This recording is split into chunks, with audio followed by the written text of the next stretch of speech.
Good evening, ladies and gentlemen. I'm calling to order this special meeting of the Oakville Town Council. And tonight we are dealing with a single issue, and that is the proposed towing bylaw. We have 21 registered delegations, and our normal rule is that delegations get up to 10 minutes, and then there's question and answer. If nobody gets asked a question, there's 3.5 hours of delegations in front of us if every delegation wants to use his or her 10 minutes. And I see signs that people can't hear me, but I've actually got my microphone on, so maybe the folks in back can adjust that. Our meetings last for 3 hours. They go from 7 to 10. And on a motion by a member and a second by another member and a majority vote of council, the meeting can be extended for 30 minutes to 10:30. If we don't finish in time, I will recess the meeting until 10 a.m. tomorrow. And if quorum shows up, we'll finish the meeting. So that's the plan. And to help you, if you're here to get a decision, to help you get one, let me explain a few things about how it works here. To get a decision tonight when there's 3.5 hours of delegations up to, it's going to need a bit of restraint. If your message has already been given by somebody before you, you need to ask yourself, do you really want to give it over again? And or would you be content to say, me too? That's faster than telling the whole story over. And if you've already sent your message in, as many have, you have to ask yourself, is it really going to is it going to make any difference if you say it? We read everything that you send in, so those are the kinds of advice I can give you about the conduct of a meeting if you're trying to get a decision made before the witching hour. And with that, I'm going to ask council if there are any declarations of pecuniary interest. And Madam Clerk, I don't see any. We have regrets from Councillor Palmer. And that brings us straight to delegations. There was a withdrawal of a delegation. Sorry. Sorry, Your Worship. I'm just wondering if it, to reflect the nature that everybody who came here tonight and we want to hear from them, I'm wondering if council may consider waiving our procedure bylaw and maybe just have 5-minute delegations rather than 10-minute delegations tonight. I would be happy to move if somebody would consider seconding that so we can hear from all of the delegates tonight. Well, you have to move it to get somebody to second it. So I'll take you as moving it. Thank you. I take Councillor Chisholm as seconding it. I will ask if I can put the vote. All in favor? That carries clearly. And I was wrong. Councillor Palmer is with us. She didn't send regrets. Thank you. The first delegation is Joey Gagne from Abrams Towing. And Mr. Gagne, council looks forward to hearing from you. All right, we'll move down to Daniel Sanderson, NAAP Towing Division. Mr. Sanderson. All righty. Pete Karageorge. Mr. Karageorge is from the Insurance Bureau of Canada.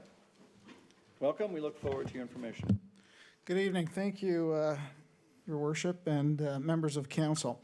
Try and be brief and not use up the 5 minutes. My name is Pete Karageorge. I appeared before you last year when you reviewed the prior bylaw. At that point in time, I just want to highlight that bylaw didn't consider collision towing. And again, we wanted to highlight for you that whether you're licensing a tow truck, it's a tow truck. Doesn't necessarily, it can pick up at a collision scene or a private property tow. So that is a consideration that needs to be established. So part of the concern here is the fact, and I should mention initially that I'm here on behalf of the Insurance Bureau of Canada. We're the trade association that represents the private property casualty insurance companies. We do a lot of the outreach and education on their behalf. Towing and storage is one of the critical issues that we've been working on.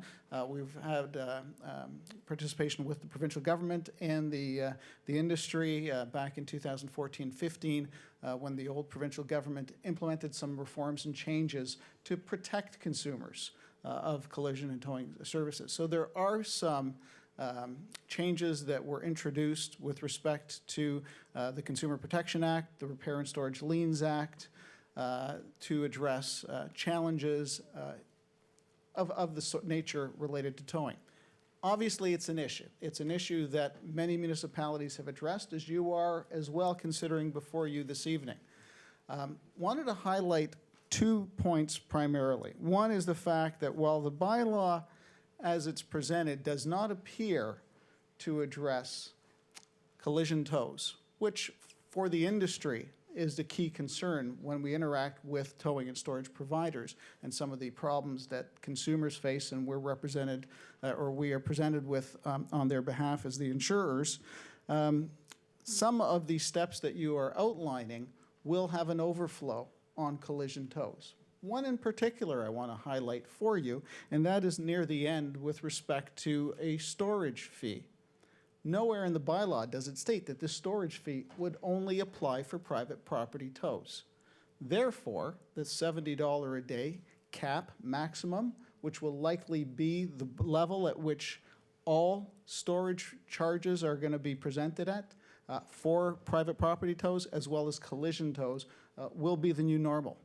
And that's a concern. That's a concern for anyone who's paying insurance because as costs go up, like any businesses, the price will follow. And so be mindful of that as you're moving forward with the bylaw, that some of the impact, while you may be looking at addressing a particular issue, may have overflow and spillage onto other things such as collision towing. We do support and are encouraged by some of the remarks that were provided in the staff report with respect to the Halton Regional Police Services perception of why they need to have their rotational tow. We agree. The issue of chasing, the problem of collision scene solicitation is a concern, not just in Burlington, but throughout the province. Perhaps a better longer-term solution may be a provincial answer. There are, in fact, some towers in the past who have also advocated that because the benefit there is that they don't have to suffer death by 1,000 cuts and having to purchase a license in each municipality in which they wish to operate in. And some consistent oversight at a provincial level may be an answer. But for this evening, yes, thank you very much for your information. I was going to close, Mr. Mayor. Thank you. I would tell you that we would welcome your written input no matter what we do tonight, because we're always open for opportunities for continuous improvement. Thank you. And if there are no other questions, I'm about to find out. Are there questions? Councillor Adams?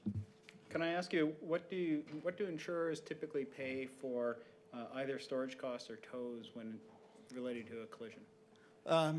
Mr. Mayor, through you, we have seen the standard rate has been at about $60 a day.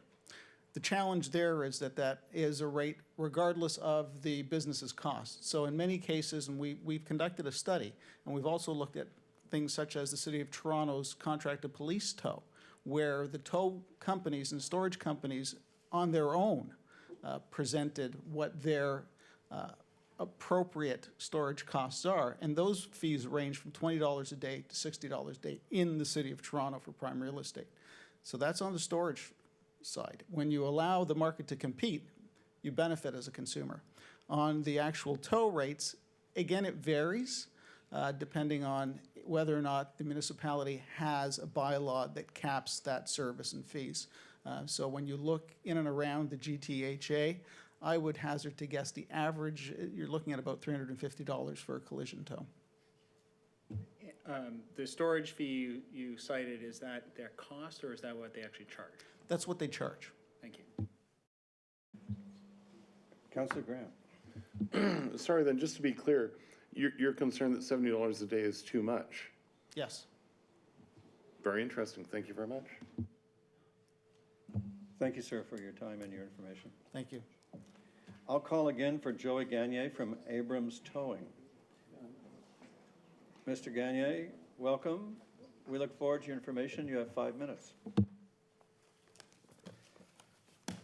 Sorry for being late.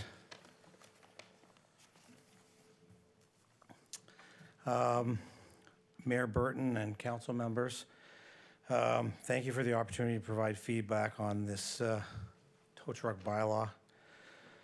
My name's Joey Gagne. I'm the founder of Abrams Towing. We've got about 35 years experience in the industry, towing cars, trucks, and commercial vehicles, towing for municipalities, towing for police departments and consumers. As a company, we've worked across multiple municipalities that license tow trucks. I think it's 8 or 9 to be exact. And I'm well versed in the consequences of licensing tow trucks in different municipalities.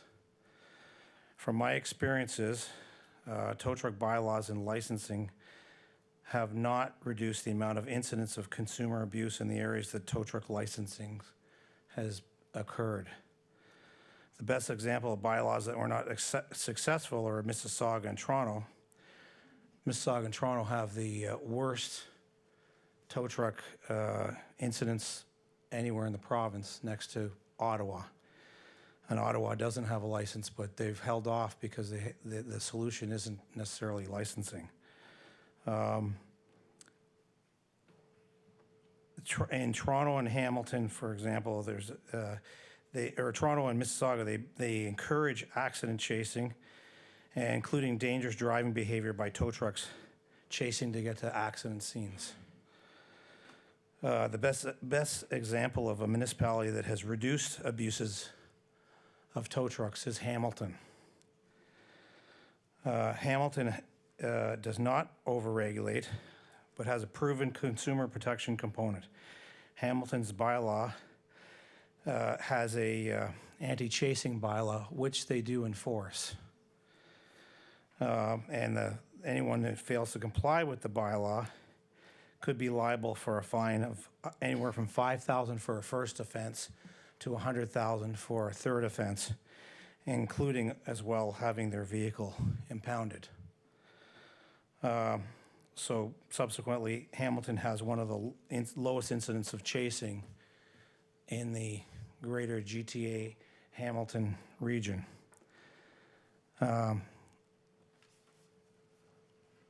Halton region has an actual very good police rotation system that's similar to Hamilton's. And that rotation system allows everybody to eat, but it doesn't allow anybody to go crazy. It's a fair system. It's one of the most fair systems I've seen. And I believe it takes into account the needs of the towers as well as the needs of the consumers and the insurance industry. In other municipalities where there's a tow truck bylaw, there's private property, the private property towing issues dealt with differently.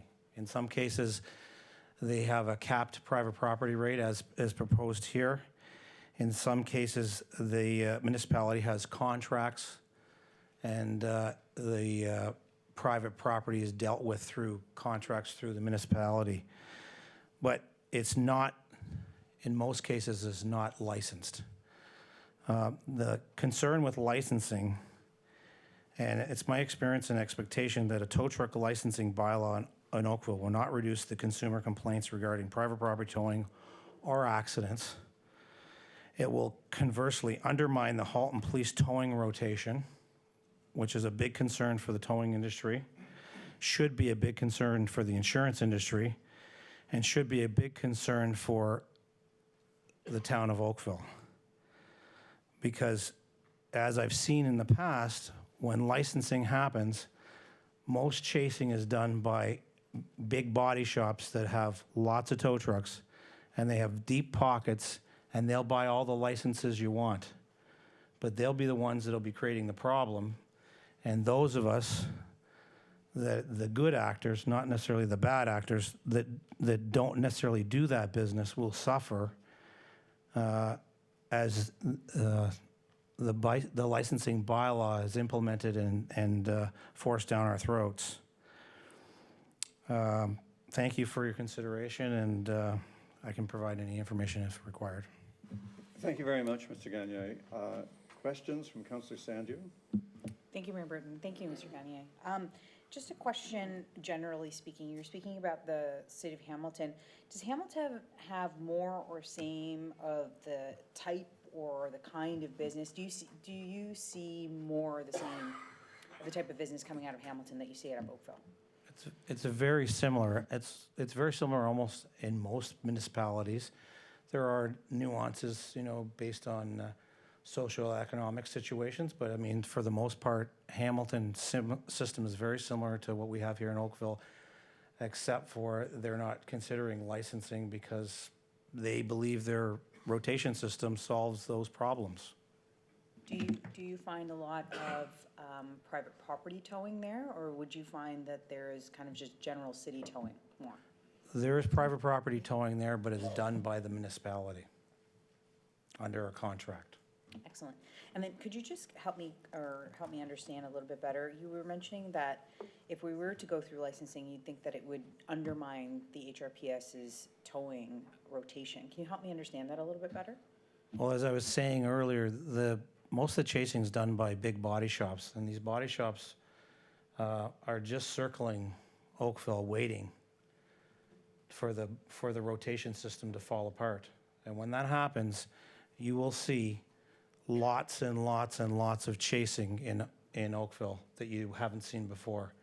And I can tell you from my experience in Toronto, because we're in Toronto and a number of other municipalities, there's a huge chasing problem in Toronto, and they have the most expensive licensing anywhere, and it hasn't resolved the issue because the people that we're talking about are not making their money from towing. They're making their money from running a body shop. So you're putting the tow operators, your legitimate operators that do your CAA and your roadside assistance and the tows for your car dealerships and for the police under an undue duress, so that you can solve a problem that we don't already have. We have some problems, and there's no question that those problems need to be resolved, but there's a lot of conversation with stakeholders, but there hasn't been as much conversation with the tow operators regarding some simple solutions. There is simple solutions, and there is solutions that are already right in front of us. Thank you, Mr. Gagne. Thank you, Mayor Burton. Councillor Chinna? Councillor Sanders' question, just a continuation. I'm not understanding. We have a rotational tow program. So if these other body shop licenses would have to get onto this program, sign up on there. Is that what you're saying? I'm saying that they won't get on that. Well, then how do they tow from? Because you're going to give them a permit to work in the city of Oakville. And from my experience, as soon as these people are given a permit to work in the city of Oakville, the assumption is that they have the right to work in Oakville. But they're not on the list. Even if there is a list. And what has happened in other municipalities, and no disrespect to the police department, it becomes overwhelming for them to police it. They don't have the resources. So in Toronto, they have a rotational list that's fallen apart? In Toronto, we have no rotational list. But you're comparing it to Toronto. I'm comparing it to a number of different areas, including Hamilton. But apples to apples. Right, So in Hamilton, they have a rotational list right. that has fallen apart because. No, it hasn't fallen apart. Hamilton's rotational list is as good, if not better, than Halton's.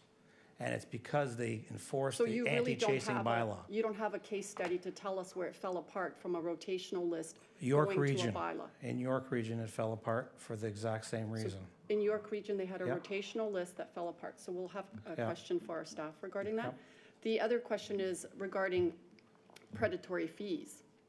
One of the big issues here is that people get charged crazy fees to get their car back. Correct. So do you have a suggestion on that? Well, I mean, the Consumer Protection Act specifically says that these guys are supposed to ask the consumer to sign a bill authorizing the fees before the tow is done.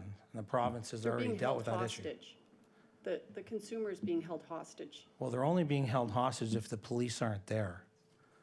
The police aren't going to be there if you don't have a rotation list. Thank you, sir. Okay. Thank you, Councillor. Mr. Gagne, thank you for your information. As I said to the other gentleman from the Insurance Bureau, we would welcome written submissions with suggestions for improvements after we do whatever we decide to do. Okay. Thank you. Thank you. Council, the next listed delegation is Daniel Sanderson from NAAAP Towing Division. Mr. Sanderson? Okay, I think Mr. Sanderson is out of the rotation now. Our next delegation is Mike Allen from Phil's Towing. Mr. Allen? Welcome back.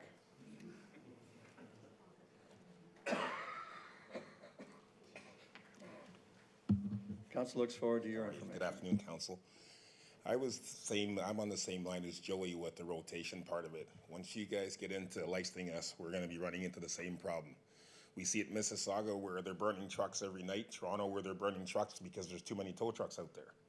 Once you license up Oakville, you're opening it up for every towing company to come into Oakville. I think there's a better way for us to do it. What you can do is license the pounds so you can control private property towing.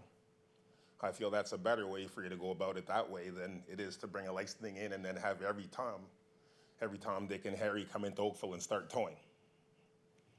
That's the way I see the towing. But private property towing, I feel the best way for you guys to do that with, and if you want to control the rates, is to license the compounds for us to work in.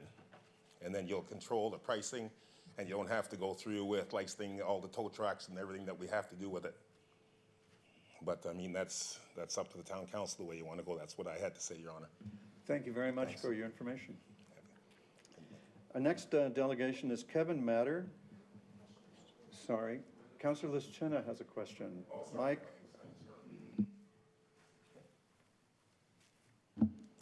Mr. Allen, with all due respect, Yep. I spoke with you with regards to a number of questions a year Counselor. back. Councillor, when you start off with all due respect, So the question is. I you worry ta- that you're going Well, down an argumentative path. No, I would like an answer to, your better way is private property towing. There's evidence from people who've been towed, their car ended up in a church parking lot from your company. The only cars that ended up in a church parking lot from our company is when the drivers blew dolly wheels on the cars. That's the only cars that ended up there. I said them, parked them in the church parking lot. There was no, and our tow truck was sitting in there a couple times. Other than that, there was no other vehicles dropped in the parking lot over there.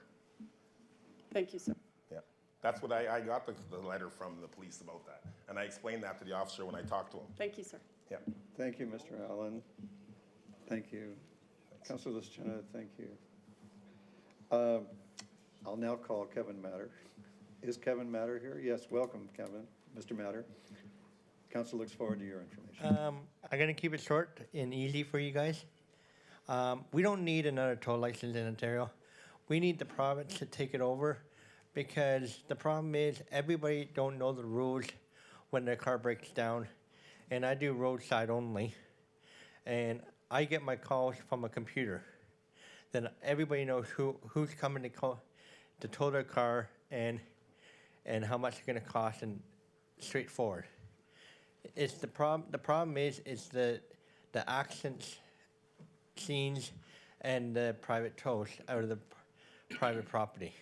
Then keep us good guys off the license, and only worry about the people who are breaking the law.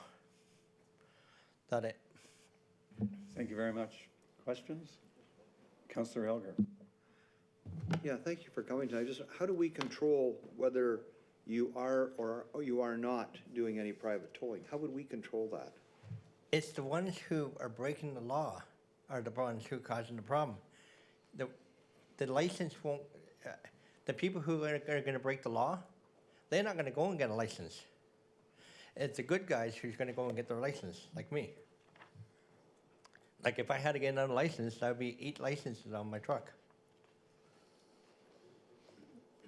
So you're saying, but how do we administer knowing? Like you're saying, there's the good guys, bad guys, whatever you mean by that. Yeah. But like how would the town administer something like that?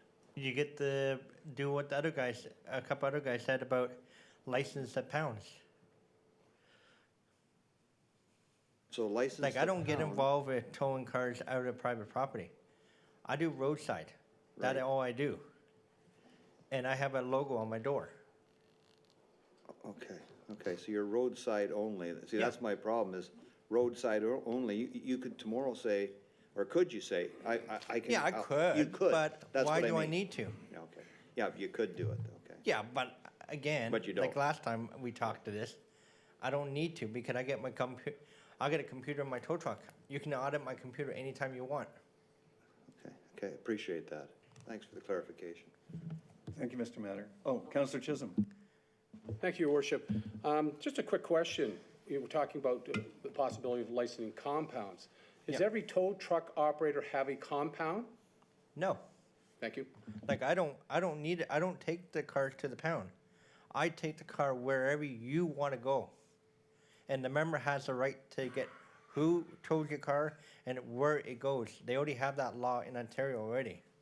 Then you're just making a law over another law. Over double whammy. Mr. Matter, thank you very much again. The next delegation is Derrick Zazuski. I hope that's close. We'll find out. Welcome, sir. Council looks forward to your information, and I look forward to any correction of saying your name. Hello, hi. Thank you for giving me a chance to speak. My car and two of my vehicles were recently towed by Phil's Towing. So I'm really glad to see that you have taken this anarchy out of equation, and then we will have some kind of regulations. In both cases, in first case, my son came back to the parking lot while his vehicle was being lifted by Phil's Towing, and he was threatened that he has to fork out $367 cash, or there will be another surcharge if the car actually gets towed. So he had to run to the ATM, get the money, fork out $367 without knowing any better, right? Because this is a situation where police cannot help you. Essentially, they can hold you hostage, right, with your property. The second time, it was my wife. The car was actually towed. When we went to pick up the car from the impound lot, which is 5 kilometers from the Lakeshore Bronte Plaza, it's on Spears Road, it was the same money, $367 including tax.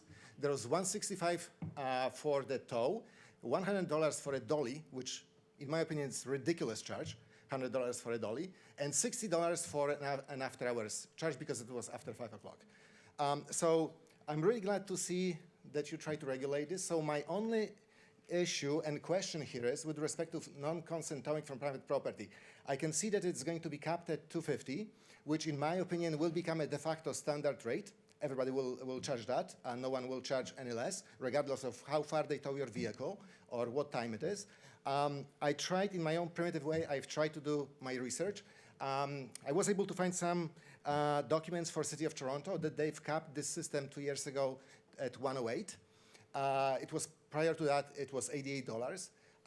So my only suggestion would be, or perhaps you have already done that homework, how does this charge compare to the other areas, right? Are we aligned with Mississauga, with Hamilton, with Toronto? Are we leading in terms of maximum price, or is it cheaper here? So that is my only thing, so that you can maybe spend some time on that. Not necessarily today, but at some point. Thank you very much for coming and giving us your information.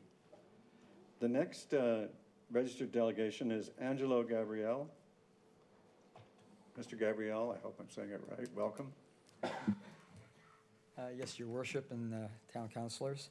I want to relate a collision tow experience to you that just left me frustrated, flabbergasted, and just, it was just unbelievable.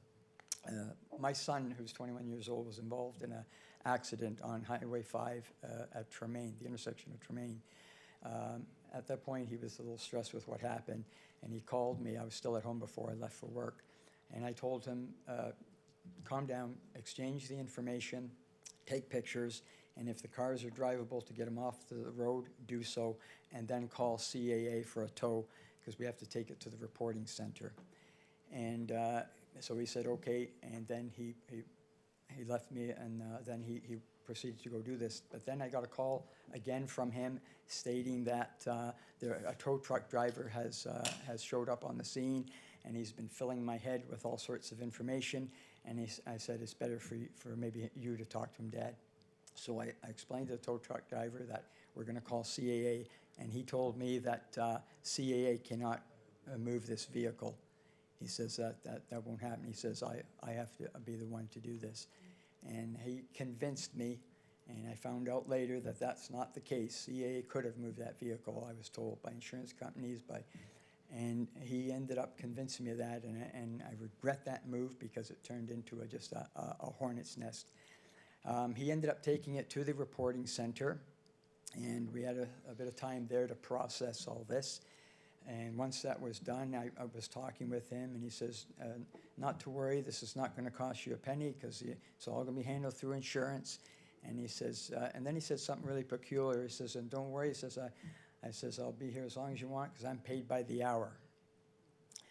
And then then he tried to talk me into taking it to an auto body shop, and I says, no, it's going to go to after the reporting center, it's going to go to my mechanic. And we brought it to my mechanic.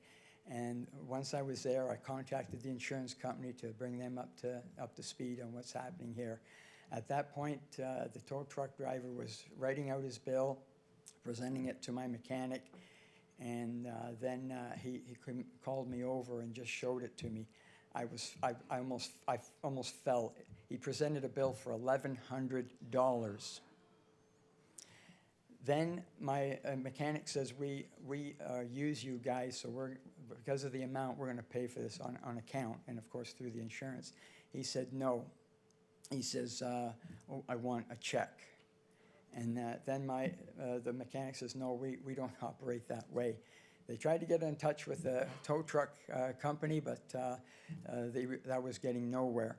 Then I had the insurance guy talk to him, and he says, listen, you're going to be covered. Just drop the vehicle. You're going to be covered through the insurance. That wasn't happening. He then proceeded to, after the mechanic says that they were going to cut a check, he says, that's not good enough. I want cash now. At that point, I called the police, and the police ended up telling me, sorry, sir, it's a civil matter. We can't help you here. I says, this guy's going to take off with my car. And that's exactly what he did. When he didn't get his money, his check, he literally stole my car. I signed nothing to give him permission to do that. And I even asked for his name so I could keep compiling notes. He told me his name was Tattoo. And then he says, that should be obvious because he was littered with tattoos all over his body. And I says, everybody has a first and last name. He says, no, I'm like Cher. My name's Tattoo. So he handed me a card. I'm not going to say the tow truck service name or that. You'll get that in writing from me. But he handed me a card and said, this is where your car is going to be at a pound. And then he just took off with my vehicle. Then, after letting the insurance company know what had happened, he says, this happens many, many times. You're not an isolated experience. It's what's happening out there in the industry. It's happening so much for decades, and nothing is being done. And he told me, don't worry, kept saying, don't worry, because we have a tow truck negotiator that will get your vehicle out. The accident happened on the 5th. Didn't get the vehicle back until the 17th when it was sent to the preferred shop for the insurance company. They had trouble getting it because they still needed my signature on a form that was presented to me by my insurance company to go and get it. Plus, they were tacked on storage fees, so it was up over $1,600. That's what's happening out there. And something has to be done. Insurance companies are telling me you have no idea how rampant the situation is out there. Auto body guy said the same thing. He even told me, he says if CAA would have arrived there, it would have been a regular show. Your story was so compelling, I let you go on way past the 5 minutes. I know But I I do was- sense that we're circling back now. So unless there's questions for you, I will thank you for bringing your story to us. Councillor Derrick. Could I just ask, you mentioned probably giving us the name in writing. Oh, yes. Okay, thank you. Your I name can and appreciate you don't want to do it in a public forum. Much more facts, and I fear for my life. That's, If you'd have saw this tow truck driver, I fear for my life. Because I fear that I really do. There are shady characters out there. I'm not speaking for all tow truck drivers. Why couldn't I call CAA? I have 4 free tows. I would have saved the insurance company money. I've been saving a lot of people money. And grief, the stress I had to go through this, it's insane what's happening out there. It has to be stopped. Sir, we welcome any further written information you might want to provide. And if you see ways to improve what we do, when we decide what we're doing, we also welcome that. Thank you. Thank you for coming. Next on our list of delegations is Ann Hanley.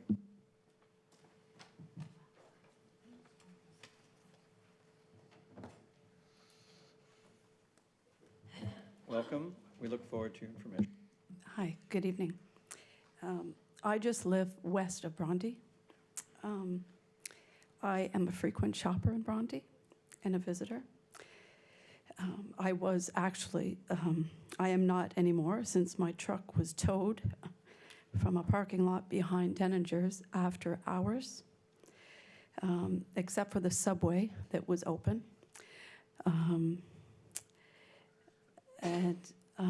I haven't been back since, nor will I until the sanity and clarity are brought to this shady and questionable practice. At the incident in question, I came to the area to have half-price wings with my boys. They loved the fire hall. Being a single mom, I look for value. I have not been working much due to my youngest son battling leukemia for 3.5 years. There was no spot at the parking lot at the fire hall. I dropped my youngest son off at the front doors so he wouldn't have to walk far. I drove directly back to the parking lot where I previously was parked visiting a friend who has a hair salon beside the Denningers.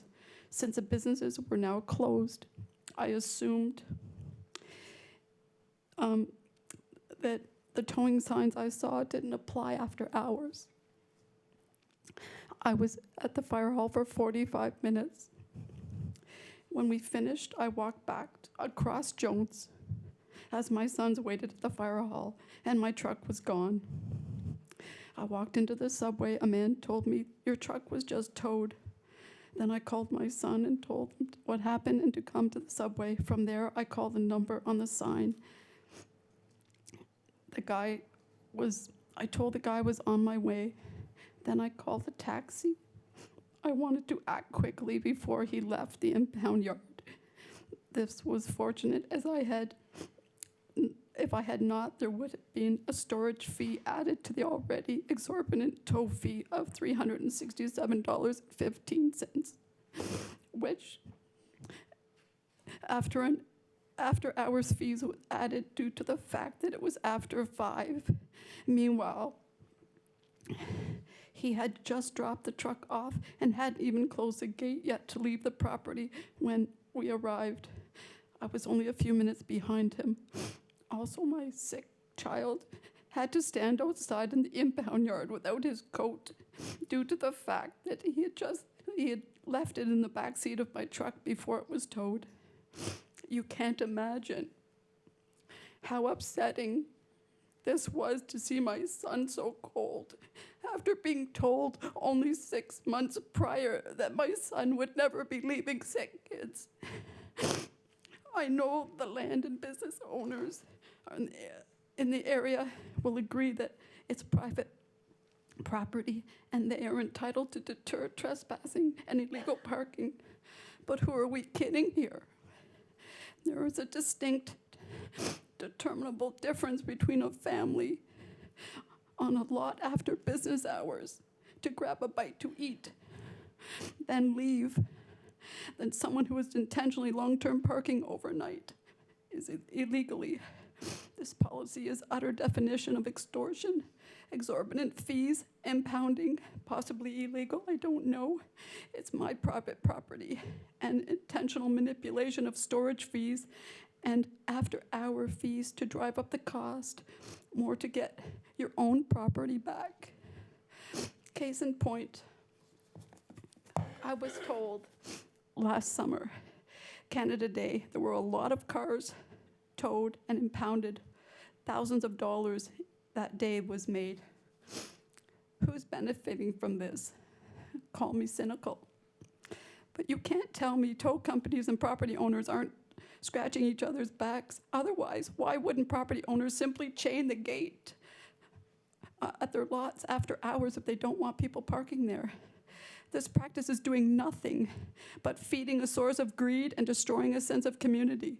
It's pitting business owners against each other, and it's creating a dynamic where the only people who really suffer are members of the community who actually are out spending money supporting those businesses. Well, guess what? Thank you. Well, guess what? We can all talk with our wallets. There are plenty of places and plenty of businesses to spend money at and support. I would encourage everyone who has been impacted by this sleazy practice to do just that until the town and the business community of Bronte gets things sorted out. A $400 night for wings is a lot of money, especially in a situation, and $250 that I heard tonight, that's also high. I didn't have enough money for my son's medication that month. This is punishment does not fit the crime. How about a parking machine? Win-win. Oh, right, the tow truck companies would not win. Thank you. Thank you for your information.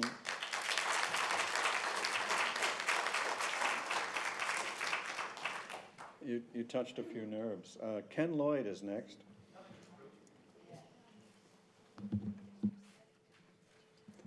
Mr. Lloyd, welcome. Council looks forward to your information.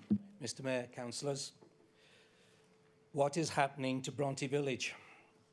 It's changing from a village to stroll around to a village that is under siege, from posted towing notices and Facebook warnings about predatory towing practices.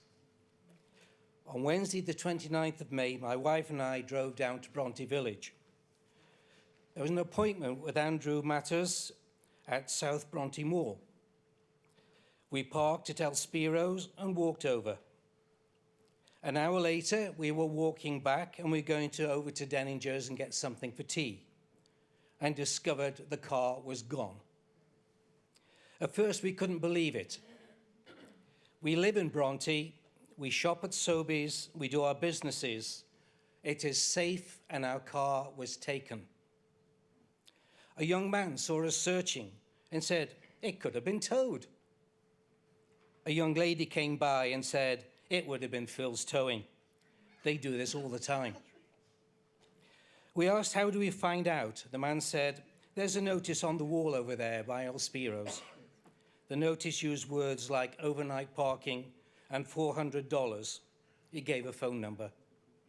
We didn't feel like Denninger's anymore. We went back to Andrew at Edward Jones. Phil's towing were phoned. The man on the phone said, there are 2 separate car parks. There's a notice. There was someone watching where you went. 2 separate car parks connected to let the fire trucks through. Andrew took us to 1201 Spears Road. We tried again and again to contact Phil's. Another tow truck driver managed to get hold of him, and a chap called Mike.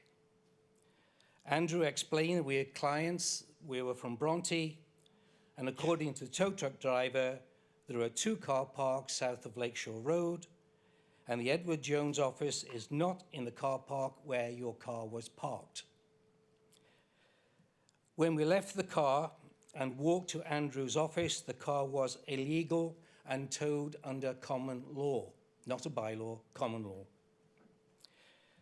We had to pay $325 and received a Phillies towing receipt for $367. Put this money into perspective, my CPP pension is $388 a month. Andrew of Edward Jones felt the fine was exorbitant and punitive, and he paid it for me. There are other stories as well, which came from Joe's the barber, but from my research, I acknowledge I do not qualify to speak regarding private property owners using common law for bylaw issues. But I can speak to unclear signage, exorbitant costs, and the predatory nature of towing in Bronte. I have two issues and one question. One, publish clear signs with the correct rates and keep such rates within typical rates for lawful towing. The present signs confuse and should be kept consistent with signs in other Oakville commercial areas. Two, identify the conditions for parking, that the visitor must not leave the property is contrary to the village experience, and that the time-limited parking is preferable to this predatory practice.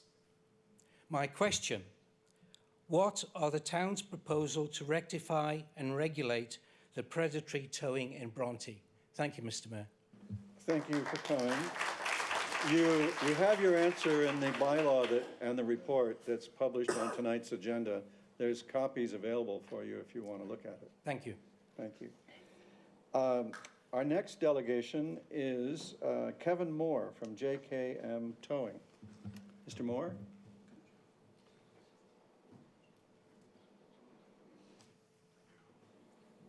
Welcome. We look forward to your information.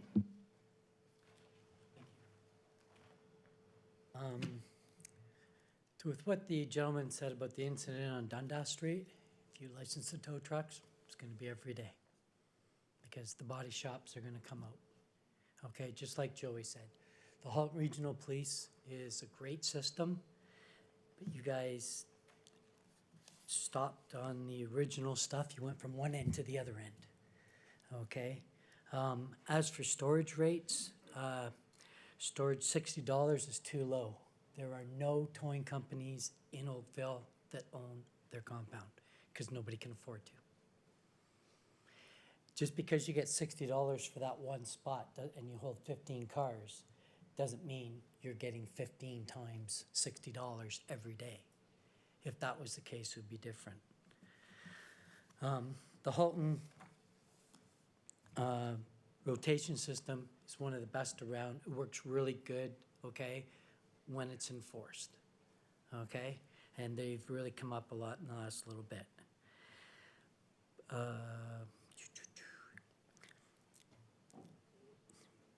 By licensing all the tow trucks the way you're going to, you're giving these guys in other jurisdictions and some guys in here the license to operate.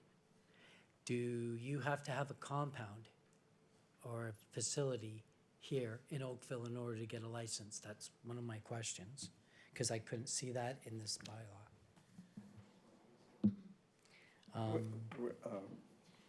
We're actually, we'll cover that when we get done with the delegations and we have our questions for staff. Okay, because this one, You just have to be patient. this bylaw is pretty, like there's only 15 pages and there wasn't too many rules. It's the first time I've heard anybody complain that a bylaw was too short. Well, it left a lot to interpretation, okay?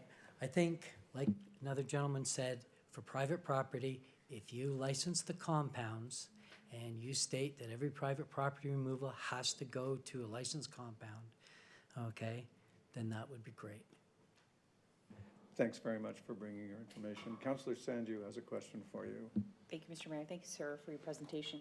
A quick question. I'm having trouble because I think a couple of you have said this already, that the body shops would come and take the licenses away from everybody else, or they would add into the licensing program. Are the body shops not already operating in Oakville? I'm not talking about any Oakville body shops. Okay. We have 17 trucks. Okay. You go through the bylaw, we're licensing 3 little trucks and 1 heavy truck. And that's it. Your numbers aren't great, but Mississauga, that's easy pickings. They'll just come in, they'll get the licenses. Cop says you can't be here. They'll put up a fight. They'll talk to the owner first. I've got an open plate. I'm allowed to tow here in Oakville. Okay. But I don't see how, I guess what I'm really struggling with is We're in an open market economy. Nobody has a monopoly in Oakville. How are they not already servicing people in Oakville already? That's what I'm struggling with There the are some, jump. I do mostly Burlington, Mhm. okay? There is a problem in the east end with the Oakville shops coming this way. It gets slow in Mississauga, so they start moving this way. It gets busy in Mississauga, they go back. Mhm. Okay, and $1,100, yeah. That's nothing. Okay. Thank you, sir. Councillor OMeara? Thank you, Your Worship. I've heard a few times about, you know, let's just license the storage yards and that will fix everything. And in fact, we heard about that last September. Can you tell me how licensing storage yards will compel what happens on a private property owners in terms of signage? Well, first of all, you put the address of the license of the storage yard there, okay, of where it's gotta go. But if you license the storage yards, okay, and you have the bylaw that says any vehicle removed from private property has to go to a licensed yard, okay, then you can, and if it doesn't, it's, you know, whatever, $5,000 fine. But we're having troubles with people understanding what the signs say. We're having troubles with where the signs are placed on private property. We're having troubles with the police being contacted before a vehicle removed. All of the problems are happening off of a storage yard and on private property. So I guess my question is, how do we, by licensing a storage yard over there, have any impact on what happens where the actual towing is happening on private property? Because you make it part of your bylaw. Like, sign has to be so high, sign has to be clear, legible, so many square feet. Okay, thank you, Your Worship. Mr. Moore, thank you very much for, oh, sorry, Councillor Robertson? I'm getting lost at the piece with everybody's upset about the rotational tow program. Because it's on pages 7 and 8, it clearly says the rotational program is still going to stay in effect. That's not being removed with licensing. Okay. So can you explain to me what the problem is? Sure. We're very happy with the rotational system. The only people that are not happy with the rotation system is the people that either A, can't get on it, or B, choose not to, because then they don't have to abide by the rules. I understand that, but I don't understand how licensing will change that. Once you give them an Oakville plate for a tow truck, you're granting them a business license to conduct business in Oakville. And I'm still not 100% sure why that's a problem. The problem is. If we've set the rates and we've set everything to go with that license. And when the vehicle then goes to Mississauga, are you gonna chase it? So you're saying if in a private lot in Oakville, No, we're talking about accidents, right? Is that what you or said? sorry, okay, you're talking about accidents. So in an accident that happens in Oakville, they're going to automatically tow to Mississauga? Yep. They will. And They have. Okay. why would that be Because that's where the- lucrative to them if we've set the rate at which they can tow? Because once they tow outside the municipality, does that not void that rate? Because that's the way it's done, if I'm correct, it's Vaughan. And what happens is you're in Vaughan and you get in an accident, you go down like this, you go out of Vaughan and then you go over to this body shop. And therefore, the bylaw does not, the rates change. I'm pretty sure that's Vaughan, it's where Caledon is, right? Okay, I'm going to save that then to clarify with staff at another point. Thank you. Over here, we have a forest of hands. Councillor Knoll? Very quickly, I'm on the same wavelength in terms of the rotational tow issue. So are you suggesting that just because a tow truck is licensed, they're going to go on an accident scene and argue with a police officer as to who the vehicle's being released to? Yep, happens all the time. Well, as a member of the Police Services Board, I find that very hard to believe that our police officers would simply give up and release a vehicle. Well, we'll have to raise that at a Police Services Board meeting for certain, but because in terms of other permissive tows, my battery's dead, my engine seized, whatever, that's open season. That has nothing to do with the rotational tow system, correct? No, if you phone Halton Police, they will send. No, I'm not talking about calling Halton Police. I go to my car, my engine's seized, I need to be towed somewhere. If I don't have CAA, I'm calling the first address. So that's nothing to do with rotational tow. No. Okay. So you're strictly referring to the fact that you're suggesting that should we license, that suddenly the police are going to lose their authority over vehicles that are under their control until release. That's what you're arguing. Well, it's like the gentleman that was up on Dundas Street, the police never showed up. Okay? And I have. But if the police don't show up, then how does the rotational system work anyway? If it's a non-police report, if it's a. Aren't we descending into argument? I'll suppose there's a Staff could question. give you clarification, and argument isn't going to get you anywhere. Well, I'll just state, I'm not buying this argument, but thank you, Your Worship. You're entitled to not buy anybody's argument, but you don't have to argue with them about it. Who else over here wants to argue? Sir, I was trying to clarify what he was saying, because I keep hearing this issue of the rotational towing thing, and I don't understand their argument. I'm trying to give them an opportunity to explain it. If an Oakville licensee takes a car out of town and overcharges them, we don't have to let them keep their license. I think we can all just move on now from this point. Any more over here? Councillor Adams? I think what you're suggesting, correct me if I'm wrong, is that once you have a sticker on the back of your truck, you show up to an accident scene and you go, look, I'm licensed, therefore you have to give me your car. Is that what you're saying? No, you don't. I've been told that is true, okay? I don't know where it's from, though. But what I'm saying is, if you license the tow truck, the police do not respond to every single accident, okay? The person calls in, I'm gonna say call taker says, can you drive it? And they say, oh yeah, we can drive it. Or there's a tow truck here, we'll tow it. And so you're saying that the citizenry might not know the difference? They will not know the difference. All they know is it's licensed. He's a And licensed so tow truck. it looks and smells like it's correct. That's what right. you're saying. Thank you. Mr. Moore, thank you very much for being so generous with your information. Okay, thank you. Our next delegation is Eugene Minchenko. Mr. Minchenko? Mr. Minchenko. Perhaps there is no Mr. Minchenko. There is a Mr. Minchenko? Is he coming up? Ladies and gentlemen, I don't see Mr. Minchenko. I will call Cheryl Etherington from the Bronte BIA Chair, the Bronte Business Improvement Association Chair. Ms. Etherington, welcome. Council looks forward to your information. Good evening, Your Worship, members of council, members of the audience, including our Bronte BIA members. Thank you for allowing me to speak tonight on this very important issue. My name is Cheryl Etherington, as mentioned, and I am chair of the Bronte BIA. A senior crying, a pregnant woman with children in tow, and a local celebrity hockey person. What do all of these people have in common?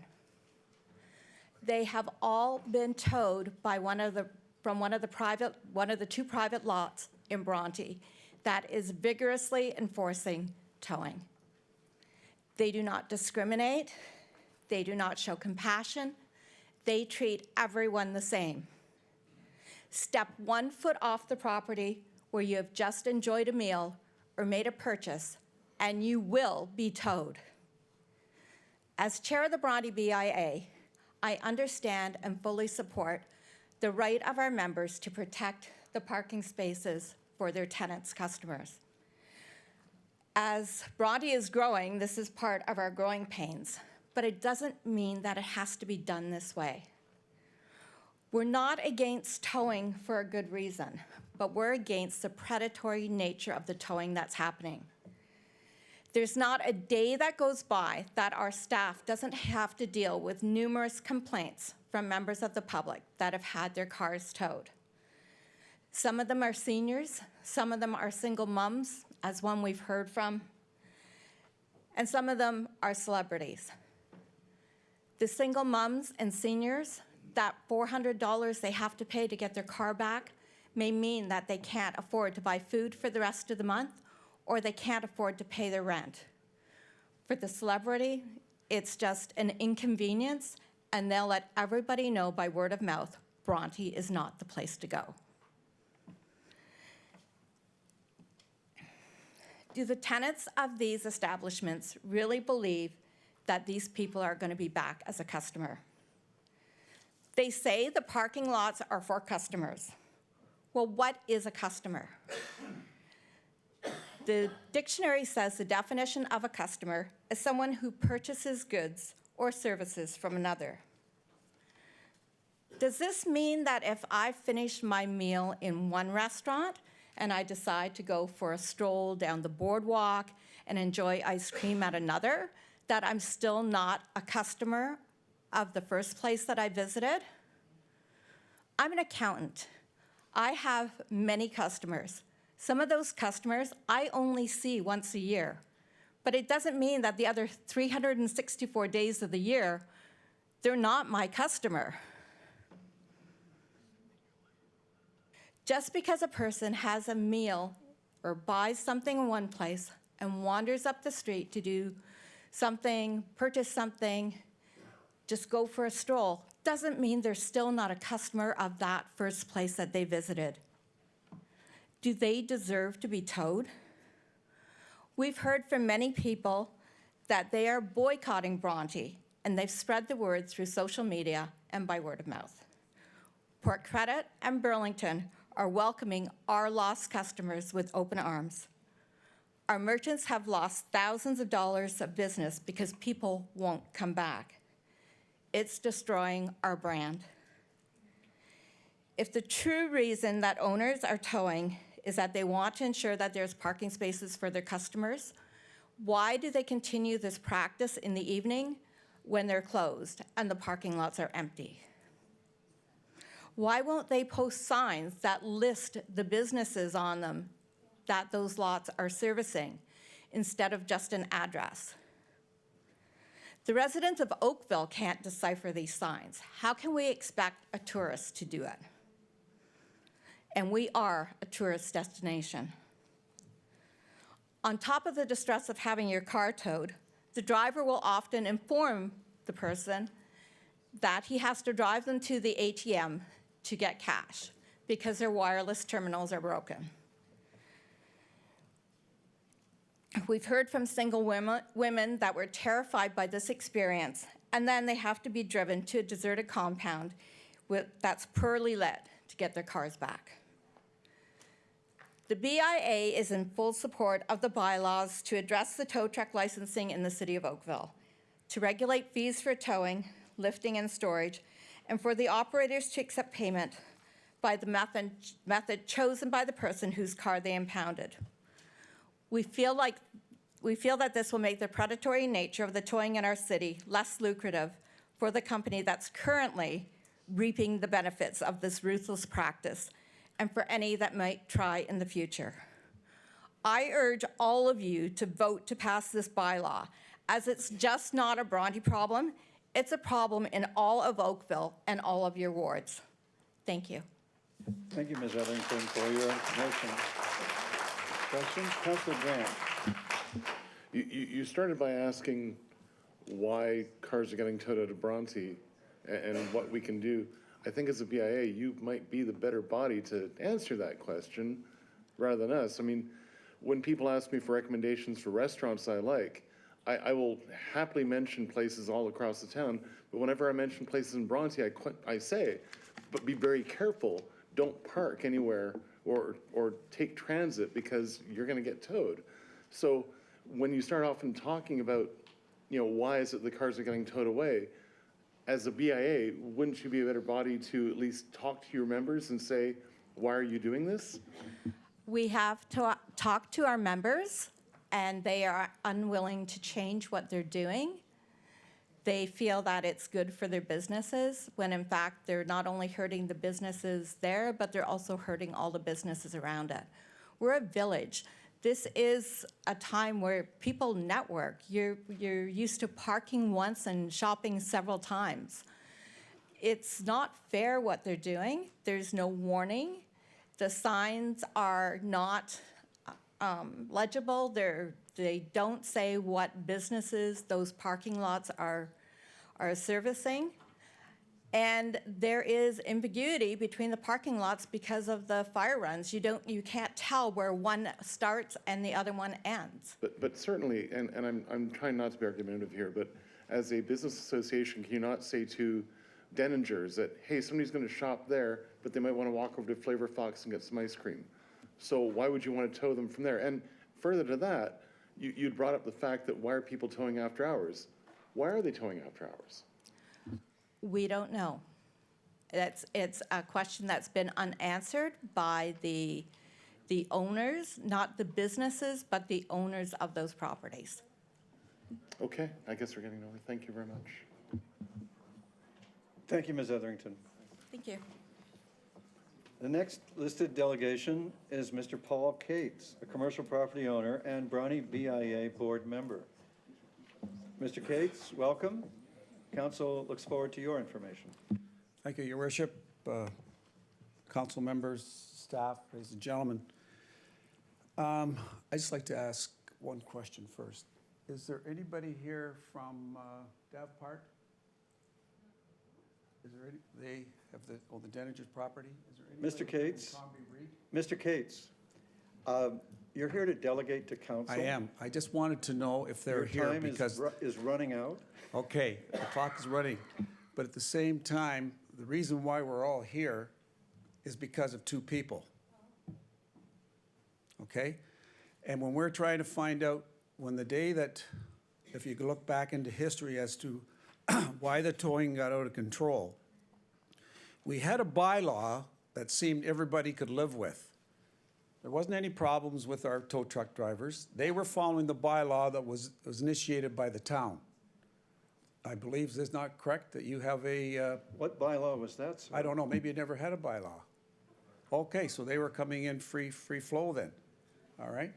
So now we have the area where these two people have brought in, and they've went and had negotiations with both Crombie Reed and Dav Parr. They initiated a program, they came in, they exercised. Now from this day forward, we've got something new to be presented. And with this new presentation, we hope a lot of that will go away. I've read parts of it, and I endorse it, what you're doing, okay? And at the same token, I just hope that the town will be able to monitor through, make sure that these people, that the tow truck drivers act in a professional manner. That's all we're asking from being an owner of a business and of a building, that they recognize that we are a professional group, recognize that there is integrity. You did what you had to do because you had to deal with the... Sir, please address your remarks to the council. Okay, sorry. They did what they had to do. We can't hear you when you turn away. Pardon? When you turn away, we can no longer hear you. Okay. So when you're looking at what we're asking the tow truck people is to run a business that follows the rules, that this new program is being put into place. And if we do that, we'll probably find that some of the issues are going to go away.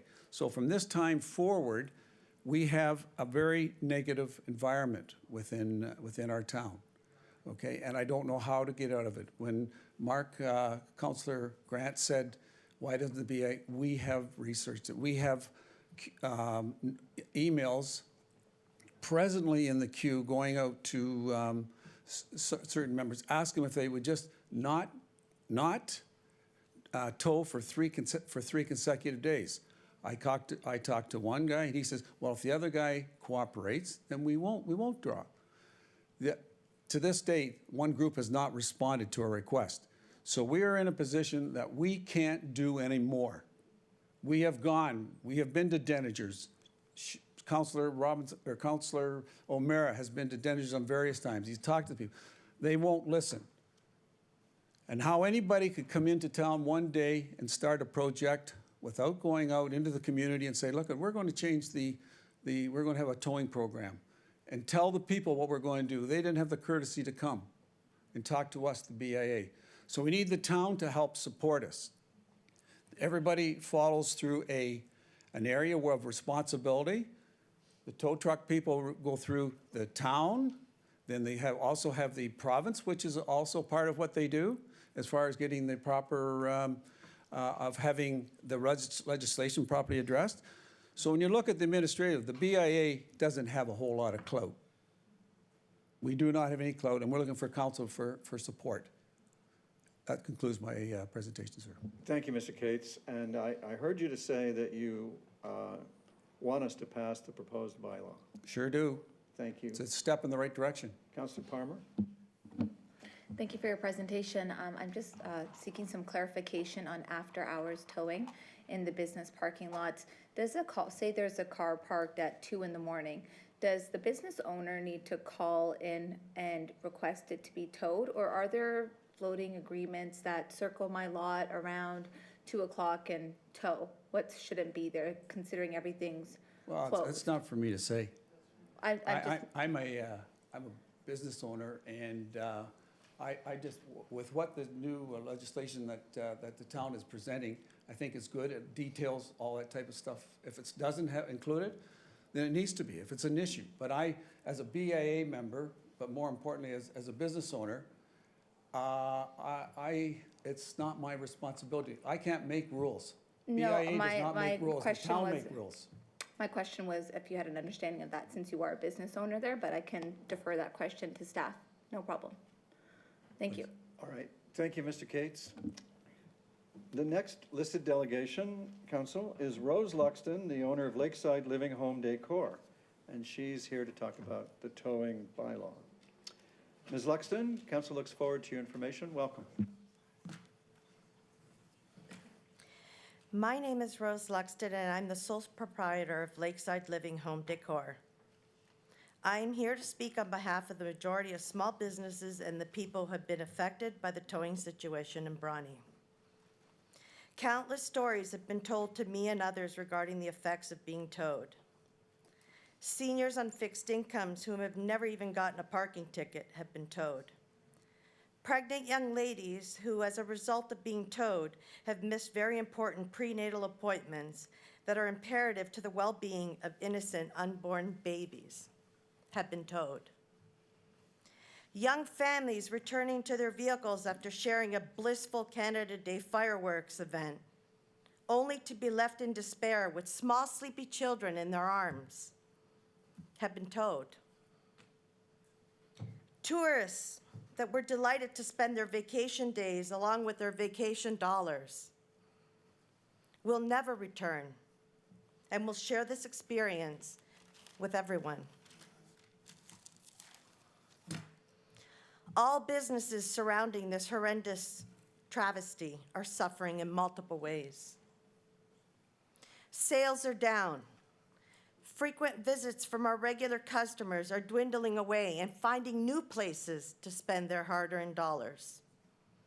But most importantly, not just Bronte, but Oakville's reputation of being a beautiful place to live, shop, and dine is being tainted. It's our responsibility to respect private property and to read all the signs that are wrapped around the towing zones. But we need to hold the management company or whomever is responsible for not doing their due diligence and hiring a company that clearly has no concept of professionalism. Countless calls are pouring into the BIA's office. Our councillors, who are desperately trying to mediate this almost larger-than-life explosion, are simply at their wits' end. We understand that the towing company has been hired to do a job and that it's a business. But doing their job does not require them to have or to behave in a downright smug manner. It's unwarranted and unacceptable.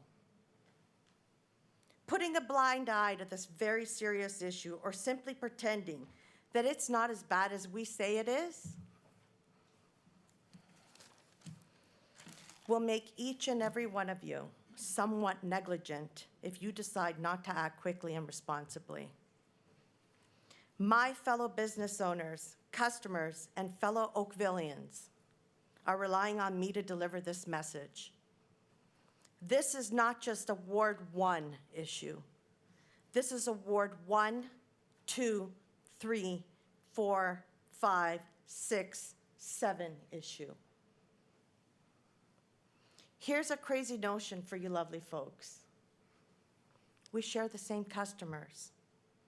It's called local shopping. It's what we build. It's what we try to promote. That's why tonight I'm here before you folks.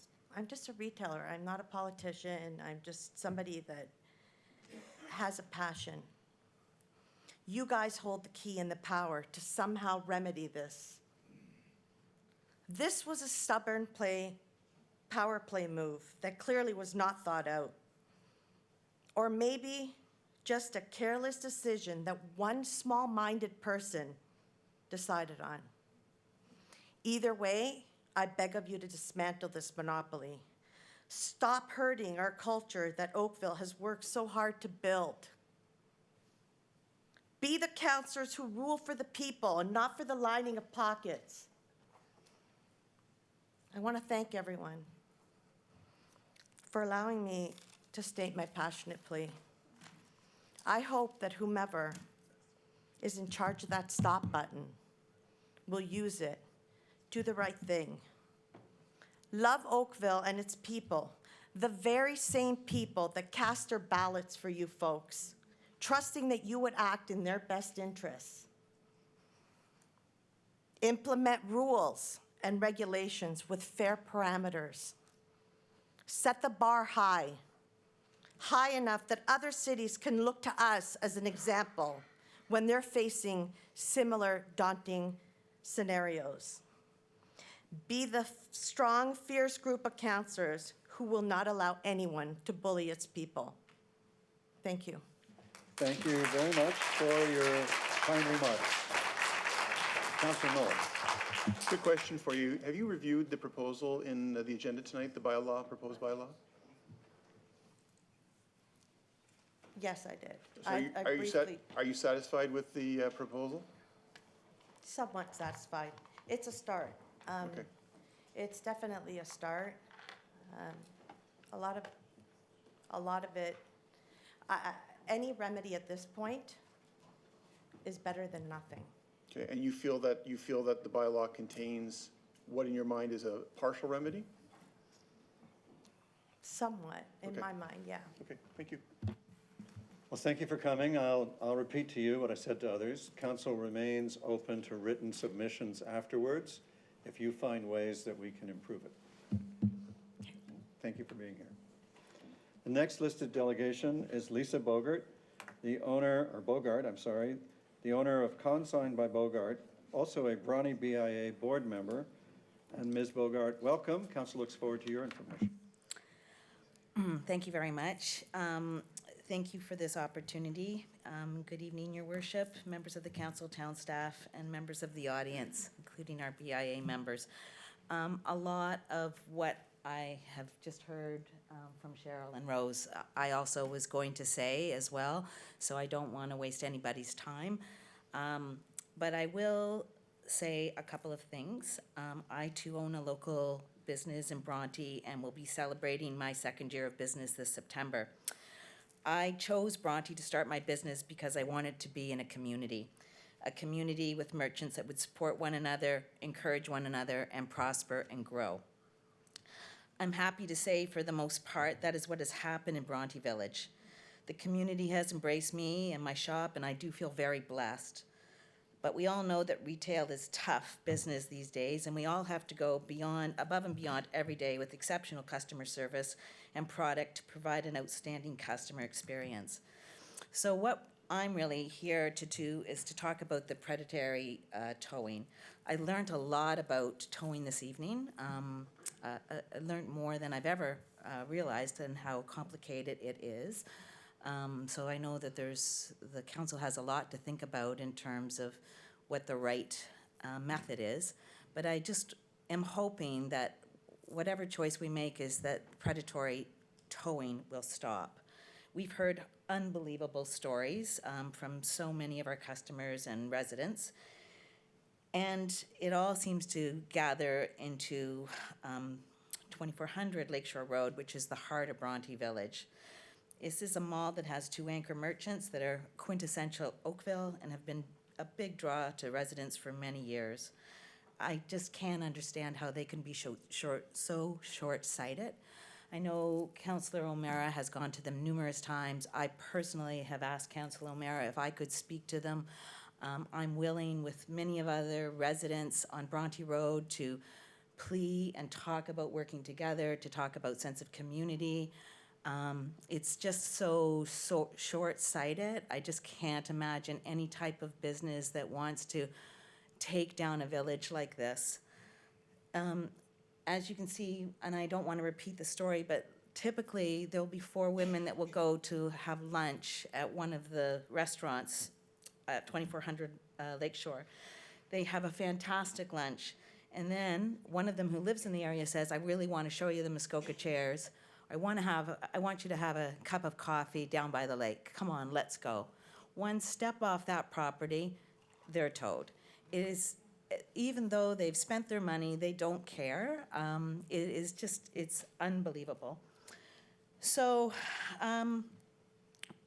what we're also seeing is that all of Bronte now is not providing an outstanding customer experience. We all are forced to read emails every day about this questionable behavior and the punishing towing fees. We see messages on social media pronouncing that our customers are happy to take their money to shop in Burlington and Hamilton, where they're welcome.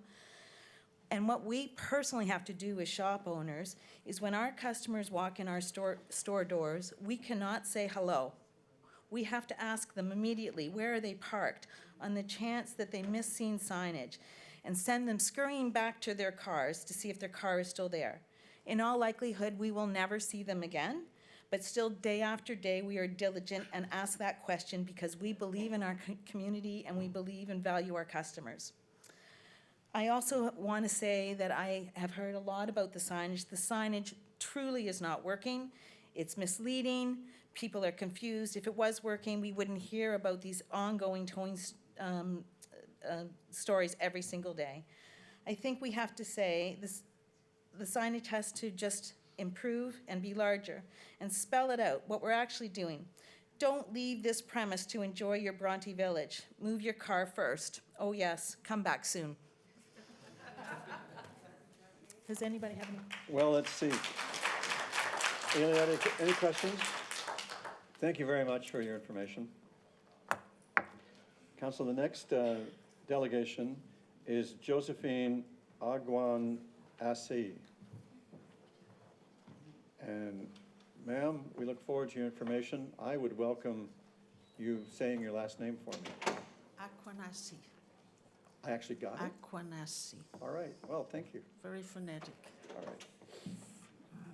We look forward to your information. Thank you for the lesson. Good evening, Mayor Burton, and good evening, councillors. I just want to talk as a public member of the community about a distressing event last May the 10th. Excuse me, I'm nervous. When I'm nervous, I shake. On Thursday, May the 10th at lunchtime, I drove to the Cove restaurant in Bronte to celebrate a friend's birthday with a group of senior ladies. I looked for parking on the street, no vacancies. None in the Cove restaurant parking lot, so I looked around for legitimate choices. I saw a lot across the road from the Cove restaurants saying, with an inviting parking here sign, and no front and center tow sign, you will be towed. So I drove in, assuming that patronizing the Cove restaurant and Denninger's later would validate my parking spot. Little did I know.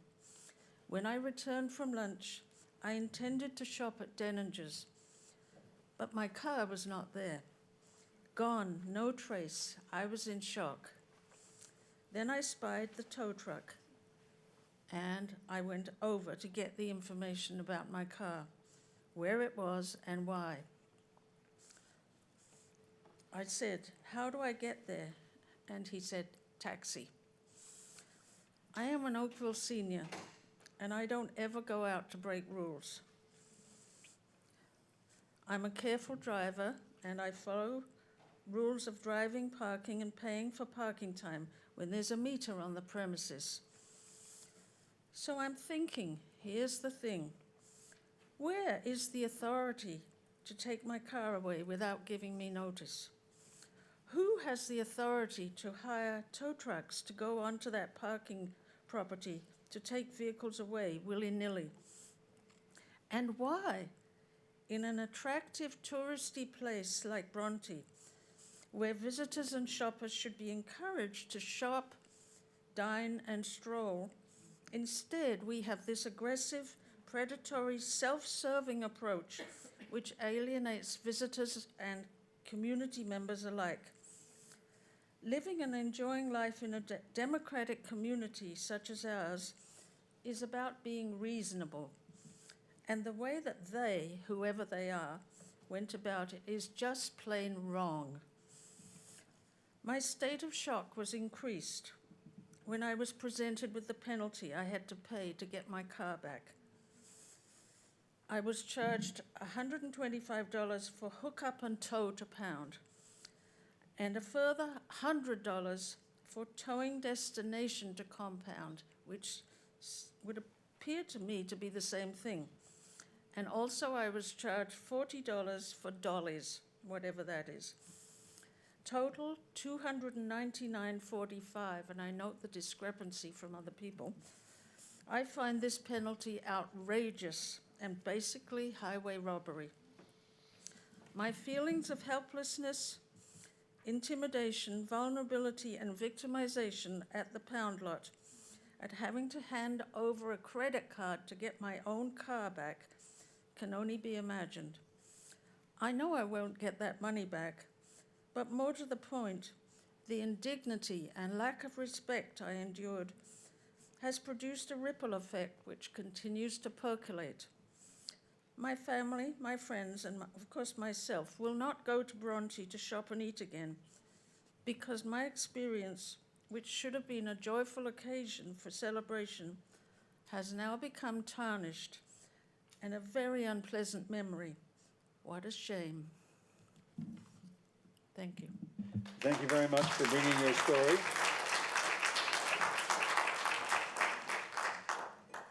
The next listed delegation is Sharon Gallinger, also on this item. Ms. Gallinger, welcome. Council would like to hear your information. Thank you, Mayor Burton, council members. I think I'd just like to defer to the people that spoke before me very eloquently as private citizens at the mercy of predatory towing practices, something that happened to me last year.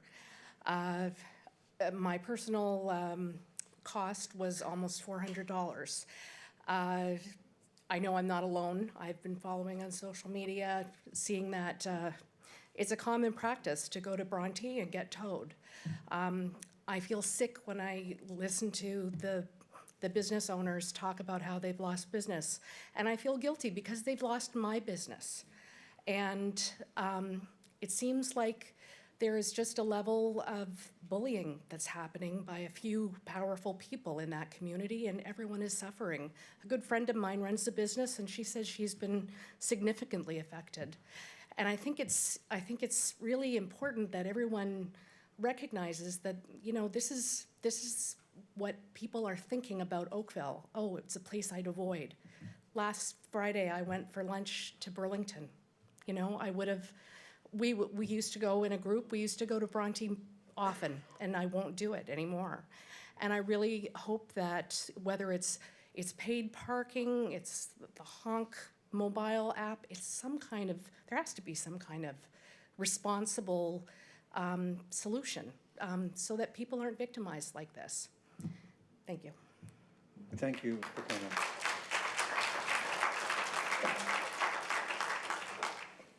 All right, our next delegation is from Sal Fideli. He's the CEO of ABC Towing. Mr. Fideli, welcome. Council looks forward to your information. Mayor, council members, there is definitely a private property towaway problem. There's no argument about that. There's a huge parking issue in Bronte. You know, with the amount of retail, restaurants, and residential above the retail, and the amount of parking there, it leads to question how that came about. You have the same thing in downtown Oakville on the lakeshore around Trafalgar, Kerr Street area, but they have municipal parking lots there to allow for patrons to park and walk around to individual stores, restaurants. It doesn't infringe on the person living above the restaurant whose parking space is taken by somebody that's parking on the property and then walking down to enjoy the lakeshore.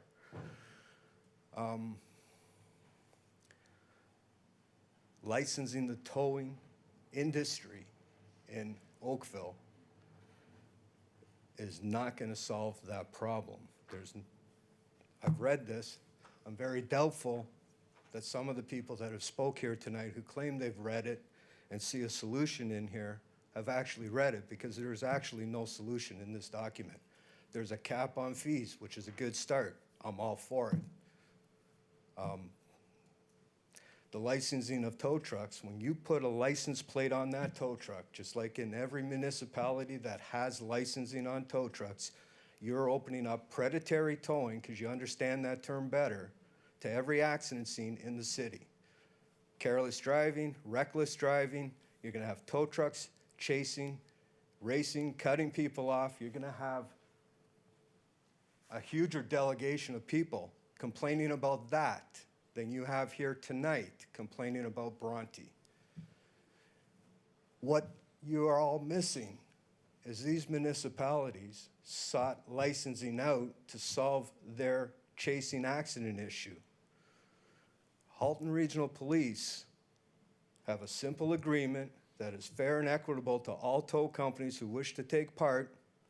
It's open-doored. They can apply at any time as long as they qualify and are bound by rates. You state in this document that it's going to stay in place.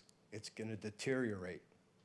Once those body shops that other colleagues have alluded to get their hands on license plates, they will flood this area with tow trucks. You'll make your money if that's what you're in it for, but you're not going to accomplish what you set out to do, which was to solve a problem with private property towing in a predatory form. You're going to start a new problem of predatory towing throughout the whole town of Oakville. And then you're going to put undue expense, because you have a huge amount of charges in here for legitimate towers, and it's not going to solve any of the original problems you set out to solve. I urge you to sit with a council of legitimate towers and work on this to solve the core problem. You know, it states in this document that in 2012, the city of Hamilton implemented a tow truck licensing bylaw. I have a document here that states November 15th, 2002, the city of Hamilton did away with the licensing program because the police department implemented a rotation system. And then in 2008, they wrote a piece of legislation which is called an anti-solicitation bylaw to give the police department better tools to deal with the chasing aspect. You're going to create a chasing aspect instead. This document that you state, your document states they wrote a bylaw for licensing tow trucks in 2012. Well, I operate in the city of Hamilton. I tow on their rotation system, and I tow their police cruisers. And I can tell you that ABC Towing holds no tow license plates for any tow truck and has never been charged by the police. And I'm in their police station on a daily basis, dropping off their cruisers. I don't know where this information's coming from, but it needs to be readdressed. And the plating of tow trucks is gonna open up a bigger can of worms, and it's not gonna resolve your problems. The capping of rates is good, but that can be done through a simple agreement or license the tow company as you license an electrician company or an HVAC company. You can still hold them accountable, and it won't affect the ones that don't get involved in private property towing. And then you can regulate their actions on any parking lot, just how you regulate these other companies you license. I don't see any licenses on electrician vans. These people go into somebody's home where they're the most vulnerable. There's no licensing there. There's no plate on their vehicle. There's no annual inspections on their vehicles. Yet, you've doubled up on everything that we already do and added a fee to it. We're already doing this for either MTO requirements under CVOR or Halton Regional Police, and now you want us to have you inspect us as well. Who do you have that's qualified to inspect our equipment? Sir, thank you very much for coming. We remain open to any information for improvement that you might want to submit after we decide whatever we're going to do. And we look forward to hearing from you if you have contributions. Oh. Thank you, Mayor Burton. Thank you, sir. I'm sorry, I didn't hear your name at the beginning. But I'm really trying to understand the logic here. So we've had a number of tow truck operators or licensees come up here and say that due to us licensing the trucks, they would then, additional companies would then come in and opt into the HRPS program. That HRPS program would then flood the market, and then that would then decrease or get rid of the program? Help me understand the jump here. They have the opportunity to opt into that program today. They don't because they're regulated and controlled. They can't be body shop affiliated. These people aren't interested in towing. They don't care about the tow bill. They'll tow for $1. Once they get their car into their collision center, that's where they make their money, from the insurance industry. So, sir, can you just back that up for a second? You were saying that they're regulated against being part of the regional police program? They choose not to be a part of it because then they have to be accountable. They can't be body shop affiliated. And that's in the police program? They can't solicit chiropractic services, physiotherapy, lawyers. They can't do any of that stuff. They have to abide by the agreement. Once you issue them a license plate, they can come out here and do whatever they want. And they will. But wouldn't the police then be regulating who they are allowing on scene or not? If they're part of the program, they've had to go through an agreement process with the HRPS, right? You're going to give them a license, they can sidetrack that whole program. They don't have to have any part of it. So even without the license now, wouldn't they be able to come in and sidetrack the program anyways? They don't. But that's where I'm not understanding the disconnect here. Like, why? The disconnect is once you plate the truck, you're giving them a license to come out and solicit. But wouldn't they be able to solicit now? That's what I don't understand. If they're not licensed, then they should be able to come or go wherever they want. Lucky. It's working. At the end of the day, you're gonna open the floodgates. You're gonna allow them in, and you're gonna take their money to do it. I'm still not seeing the jump, but I will take that as it is. Thank you, Mayor Burton. Councillor Chenna, did you want? I have a question for staff after. That's fine. Thank you. Mr. Fideli, thank you very much again. Our next listed delegation is Constable Tim Healy of the Ontario Provincial Police, who may not be here. All right. Well, it would have been an honor. Our next delegation is Ann Ackermans from CA Towing, Inc. Welcome, Ms. Ackermans. Council looks forward to your information. Thank you, Mayor Burton, council members. Thank you for allowing me to be here. I've been sitting here listening to about 17 people, And I've read through the bylaw that is proposed. On page 3, concerns raised by the public. Approximately 68% of concerns raised by the public are private property tows. 4% of concerns are parking lot accommodations. The result, 72% of Oakville's problem that has been raised is all related to towing practices and all about parking in Oakville. Not about regular towing, all about parking. And there's no public parking spots in Oakville, or not enough, where these businesses seem to be, from what I'm hearing. And the town of Oakville is putting this on the towers.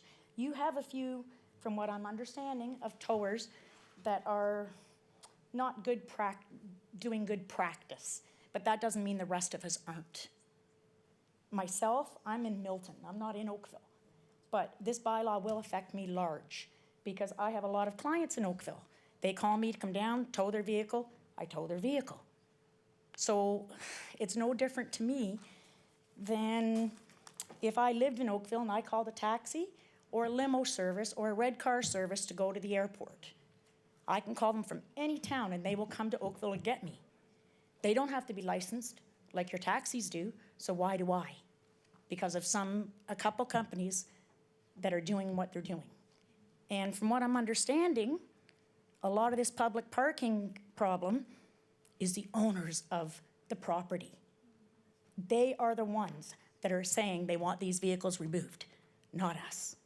So I don't understand why we have to pay for their requests. And they have bought the land, they pay the taxes on the land. It is their choice. And to clarify chasing, there will be a lot of chasing in Oakville. We have it in Milton, a lot of it. And what they're doing is they are coming in, they will get to the accident scene before the police do, and they will talk the customer into letting them have it. And it won't stay in Oakville. It'll go to Mississauga, Toronto, Vaughan, wherever. And that's where the problem's gonna lie, as soon as you put the license plates out there. I feel that the town is the one responsible for this parking problem. They have allowed all these businesses to open down on Bronte without enough parking. So I feel that the town should do something about the parking, not about the tow trucks. The town can put signs up on these parking lots. They can set prices for the illegally parked, and it would solve all the problems. That's about all I have to say. Well, thank you for coming down to Milton to say it.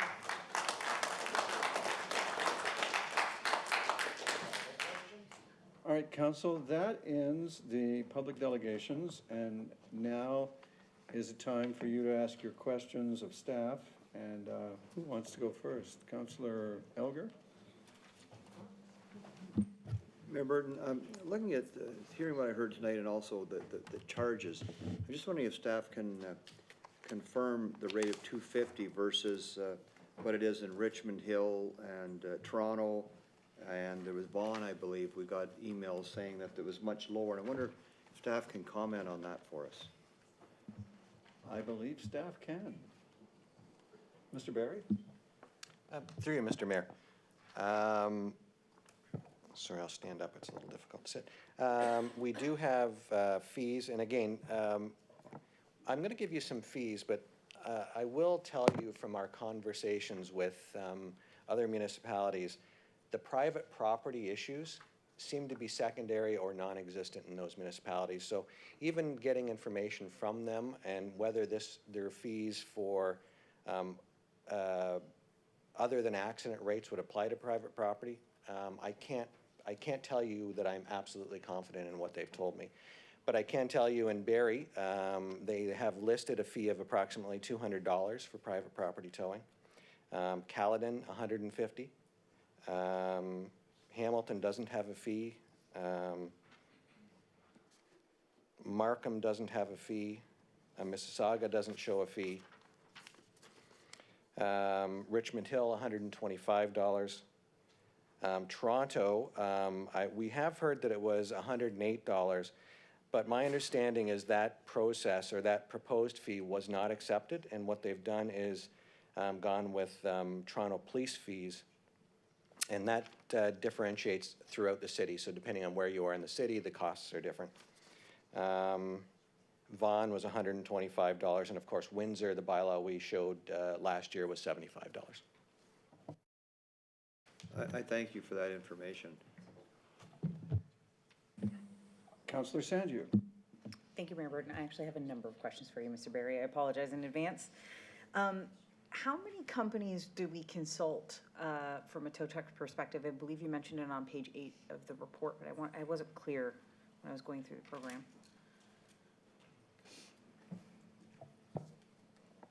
Through you, Mr. Mayor, what I would say with that is I don't actually have an exact number. What we did was we consulted with most of the companies that presented at the last council meeting. So we figured they had the most stake in the industry, so we tried to consult with them.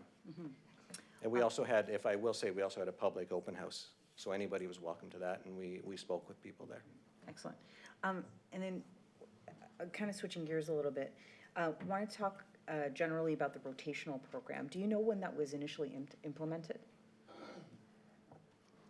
Through you, Mr. Mayor, I don't know the date that was initially implemented. Okay, so sticking on that vein of the rotational program, can you help me understand how the licensing would potentially increase the number of trucks in Oakville? Has that been something that we've seen in other municipalities that you've had your discussions with? Through you, Mr. Mayor, that's not something that other municipalities have told us. What we have heard is the exact same thing we've heard tonight from the industry when we spoke to them. I had the same concerns or the same questions that you raised tonight. I couldn't understand the logic in that right now, a tow company from anywhere can come into Oakville. If a licensing bylaw is passed, they would have to get a license and comply with the regulations. So I can honestly say I don't understand why licensing would automatically create a bigger problem than there should be now. And then you mentioned in the report that, or your staff mentioned in the report that there would be a potential of about 250 licenses. Is that a cap that we would be setting, or is that just a suggested amount for right now? Through you, Mr. Mayor, that number was derived from looking at our neighboring municipalities as the numbers they license and trying to extrapolate it to what we should see here, mainly for a understanding of costing and revenue. It's not a cap, so if more wanted to come in and license, they could. I believe at the last council meeting, we heard that they felt the industry felt that number was high, and it would likely be less. And then, sorry, just one last question. So to be fair to the current folks that are providing these services in Oakville, would there be potential in the future for us to either A, cap the amount of licenses we issue per year or however, or can we control who asks or receives the licenses initially and maybe give the folks that are already operating in Oakville first dibs? Through you, Mr. Mayor, we do have, under the Municipal Act, the ability to cap license numbers. The process we would have to explore whatever process, how we implemented that. So I'm not sure whether we could look at who's operating now or what, but there is the ability to do that. I think that answers my questions for now. Thank you, Mr. Barry. Thank you, Mr. Mayor. Councillor Knoll. Thank you, Your Worship. So my first question is, why is this bylaw written in such a way that it addresses both the consent and non-consent tow operators at the same time? Because I believe that the issue came to us because of the non-consent situation. Why are we dealing with both at the same time? Through you, Mr. Mayor, it's actually for two reasons. The first being, it's hard to segment the industry. Anybody can tow from private property at any time. So if we don't license the entire industry, there's no way to actually see any benefit from the bylaw. The second is, although the biggest concern raised was from private property towing, as we've also heard tonight, there's also concerns with accident towing and other types of towing. So from a best practice perspective, the goal, or our process, was to look at making sure we can have an enforceable bylaw that reacts to the problems we've heard. So there are, I mean, obviously there are bad customers and bad actors in every business that are out there. And I mean, we heard about a very bad incident in a consent towing situation, or what I guess ultimately wasn't a consent towing, and it's based on the recounting of the situation. But why, I'm sorry, I've just lost my train of thought there. I'm gonna go to the next question. Why would we not, we've heard earlier tonight that somebody suggested, why don't we license the pounds? Can you explain why that we're not licensing the pounds, or why we wouldn't look at that as an alternative? Through you, Mr. Mayor, we actually are, the bylaw includes a storage yard licensing component. So we do believe that is part of the answer. Simply licensing the storage yards would have no impact on the private property, the front end of the tow. Okay. So although you could control the overnight fee, you couldn't control the tow fee. Thank you. So now getting into the bylaw itself, I mentioned to the beginning of the meeting, I am concerned that you're using calendar days for storage. Because if a car enters a pound at 11:59, theoretically, if somebody picked up the car 2 minutes later, they've incurred a day's storage fees. Why would we do it that way and not make it for a 24-hour period? Through you, Mr. Mayor, the thought process on that was really ease of understanding and gathering of evidence. It's easier for an officer to understand or to gather the evidence of a violation in the case of a specific time period. If that's a variable time period, there's opportunity for argument in when something happened and how long a vehicle was actually impounded. It can be done another way. It certainly could be from the time period that the vehicle entered the lot. It just leaves that open to questioning and can be more difficult to enforce. Do you know what other jurisdictions do with respect to this issue?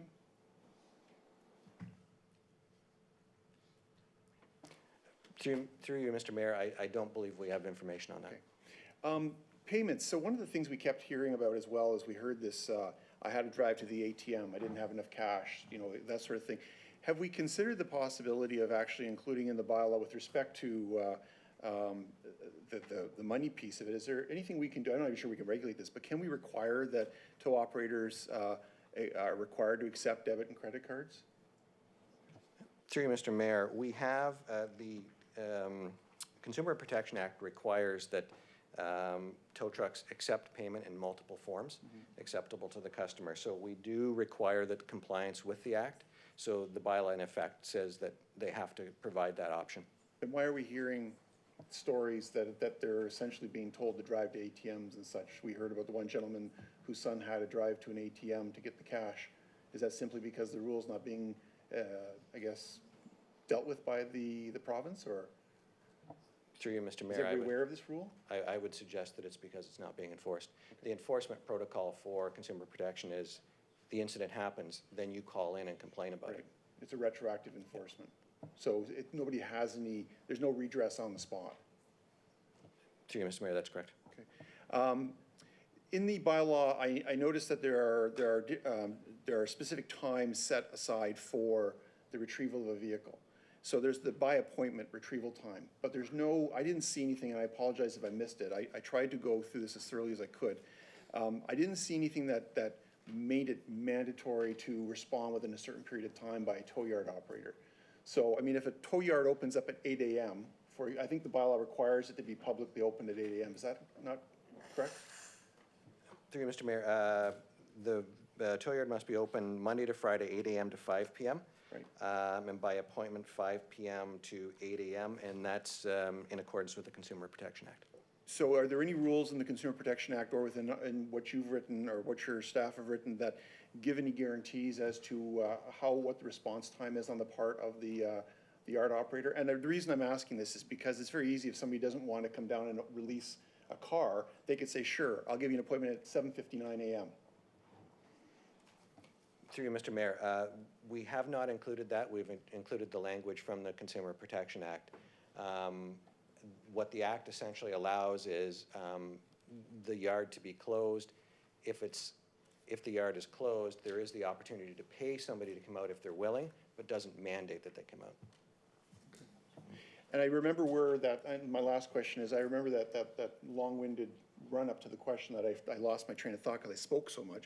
And that is, on specifically to that question, that story we heard earlier, which was terrible. How often do we hear of those cases? I mean, we're hearing about the non-consent ones all the time. It's on social media, newspapers. I don't hear a lot about consent tows going awry. Certainly, I've had to have a few consent tows over the years, and I've never had a bad experience. Is this a commonplace complaint that we're hearing about? Through you, Mr. Mayor, it's certainly not common, although we have heard more through this process. So I think the communication piece we've done through this process has elicited those concerns to come to us. So we are hearing more of them, but certainly the non-consent issue was by far the more concerning. Thank you. Thank you, Your Worship. Thank you, Councillor. Councillor OMeara? Thank you, Your Worship. I have a brief question for staff. And after everyone's done with their questions, I do have a minor amendment to the motion that I will be putting forward at the correct time. But maybe I can just start with Mr. Barry right now. There seems to be... Councillor OMeara, you'd do your colleagues a greater kindness if you let them know as early as possible, rather than as late as possible, what you have in mind. Certainly. So it's in front of everyone. There is a minor amendment that I worked with Mr. Barry on. It's in the bylaws 9(3)A, and this is just adding to the sign where it says the name of the property owner and or authorizing agent permitting private towing be included on the sign. And that secondly, B, we heard from many residents today the concern about what dictates a customer.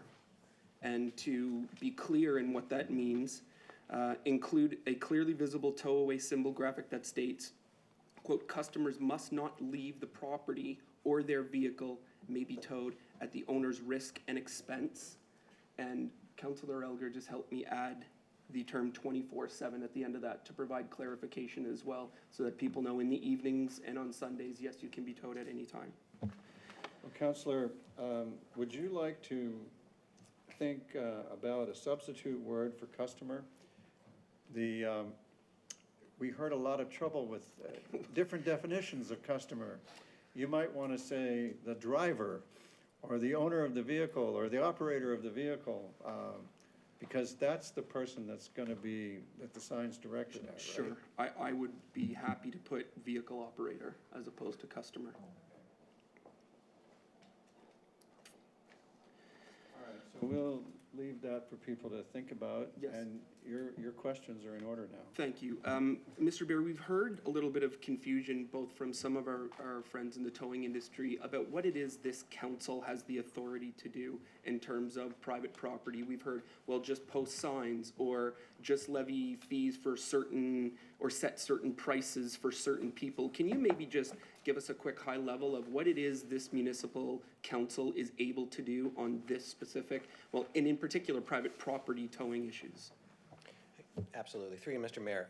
I think that to start with, we have to understand what's actually happening when a vehicle is being towed in these circumstances. It's not being towed because it's violating a bylaw. It's being towed under common law, essentially because the vehicle is considered to be trespassing on that property. That's not something the town or anybody else has the ability to stop, to regulate. That's a right given to a property owner. So there, although I did hear at some point that one of the delegates indicated that by the town actually towing, that would resolve the issue. The town has towed in the past for violations of certain bylaws. The fact is, we issue tickets. We have essentially progressive enforcement policy that we follow. That's not a quick resolution. What the towing we're seeing now, the reason that's happening is because that's a quick resolution. The tow truck can go in, remove a vehicle under common law rights, and it's no longer a problem for a property owner. So I think, you know, my explanation of that would be that that's not something that we can alter. That's a right that exists. What we can do is through licensing require that those vehicles that are then going to remove under that private property right, that they have regulations that they must follow. And that's essentially what we've got in this bylaw. So in order to tow, the tow truck must have a license. It must make sure that there are signs up. It must follow the regulations that we've included. Thank you, Your Worship. All right, Councillor Lischina. Thank you, Your Worship. So, back to Jim. So, Jim, we heard that the Halton Region Police Service on their rotational list, if you're a tow company affiliated with a body shop, you're not allowed to be on that list. I'm assuming they go through some kind of due diligence for that. Could that not be part of our bylaw here in order to prevent this chasing business? Through you, Mr. Mayor, we actually do have in our bylaw several regulations that apply. We actually have included an anti-chasing regulation in the bylaw. So the town of Oakville has had an anti-chasing bylaw for many years. I don't know the actual date on it. What we've done is folded that into this bylaw. So we've tried to check that box. We've also indicated Sorry, that... so that will mean that just for my clarification, that will mean that the tow truck license cannot be affiliated with a body shop. Through you, Mr. Mayor, what it actually means, if we look at page 46 of the agenda, items Q and R deal with the anti-chasing. That was essentially our previous anti-chasing bylaw, which essentially stops a tow truck from going to a scene and hooking up a vehicle without the police allowing you to do that. So again, just to clarify, that would prevent them being on this rotational list and on our list with the license, on the town's list. So what this would do is say that even if a tow truck is licensed, they wouldn't be eligible to violate this section. Well, I realize that, but apparently it still happens. The point is when they say, well, I have a license from the town of Oakville, I can take you. Why not just not put them on the list if they have on our licensing list? Well, if they do violate the bylaw, if we have evidence that they were violating or operating in a manner that would be in violation, But that's we after can. the fact. Not putting them on the list in the first place because they're affiliated with a body shop would stop that right at the beginning, would it not? Through you, Mr. Mayor, I don't believe we could do that in a bylaw. That would be prejudging. Again, I think we would have to find some evidence that there was a violation or intent to violate the bylaw before we could take steps to actually preclude them. So there's no way that we could check that list with Halton Region Police to say if they've done the due diligence regarding that? Through you, Mr. Mayor, I believe the list, what Halton Police does is an absolute because that's not a bylaw, that's a contract with the police. So they can set the regulations of the contract. So they could tell us if they're affiliated, but not if they would violate our bylaw. Councillor Haslett-Thiel. Questions for you again, Mr. Berry. So I think you've answered my anti-chasing, but can you draw my attention to what is the maximum fine if someone is found to have violated the bylaw? Through you, Mr. Mayor, I'll answer that, but I also want to correct myself in that if you look on page 26S, we've also required in our bylaw that there is disclosure if there's an affiliation with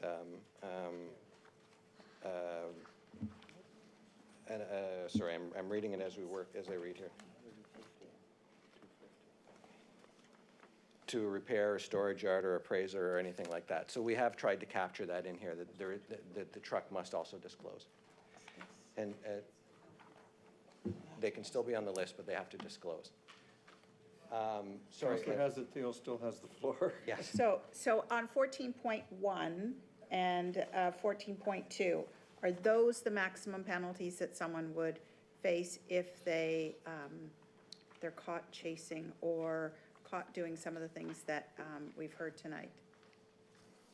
Through you, Mr. Mayor, those are the maximum fines set, that come from the Municipal Act. So those are the maximum fines that we can include in the bylaw. There are also order processes and license suspension and revocation processes that we can go through.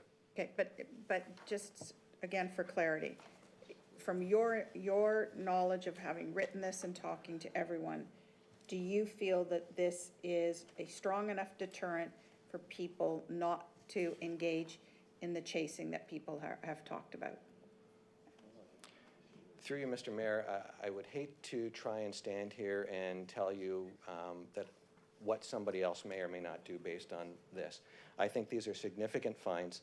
The court system would have to determine what they would determine as a realistic fine. These are maximums. I can't say that these would be obtained on a first offense or second offense, but certainly on an escalating situation, I believe these would offer some form of deterrence. Okay.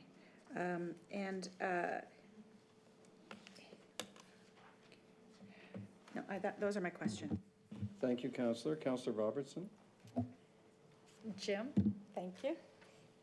I just need to ask a couple questions in terms of the motor vehicle storage yards. Are motor vehicle storage yards used by more than one towing company, or does each have their own? Through Mr. Mayor, my understanding is that many use their own, although some accommodate multiple. Okay. When you say that there are regulated business hours for a storage yard, that is set in stone according to the Consumer Protection Act for all storage yards? Through Mr. Mayor, yes.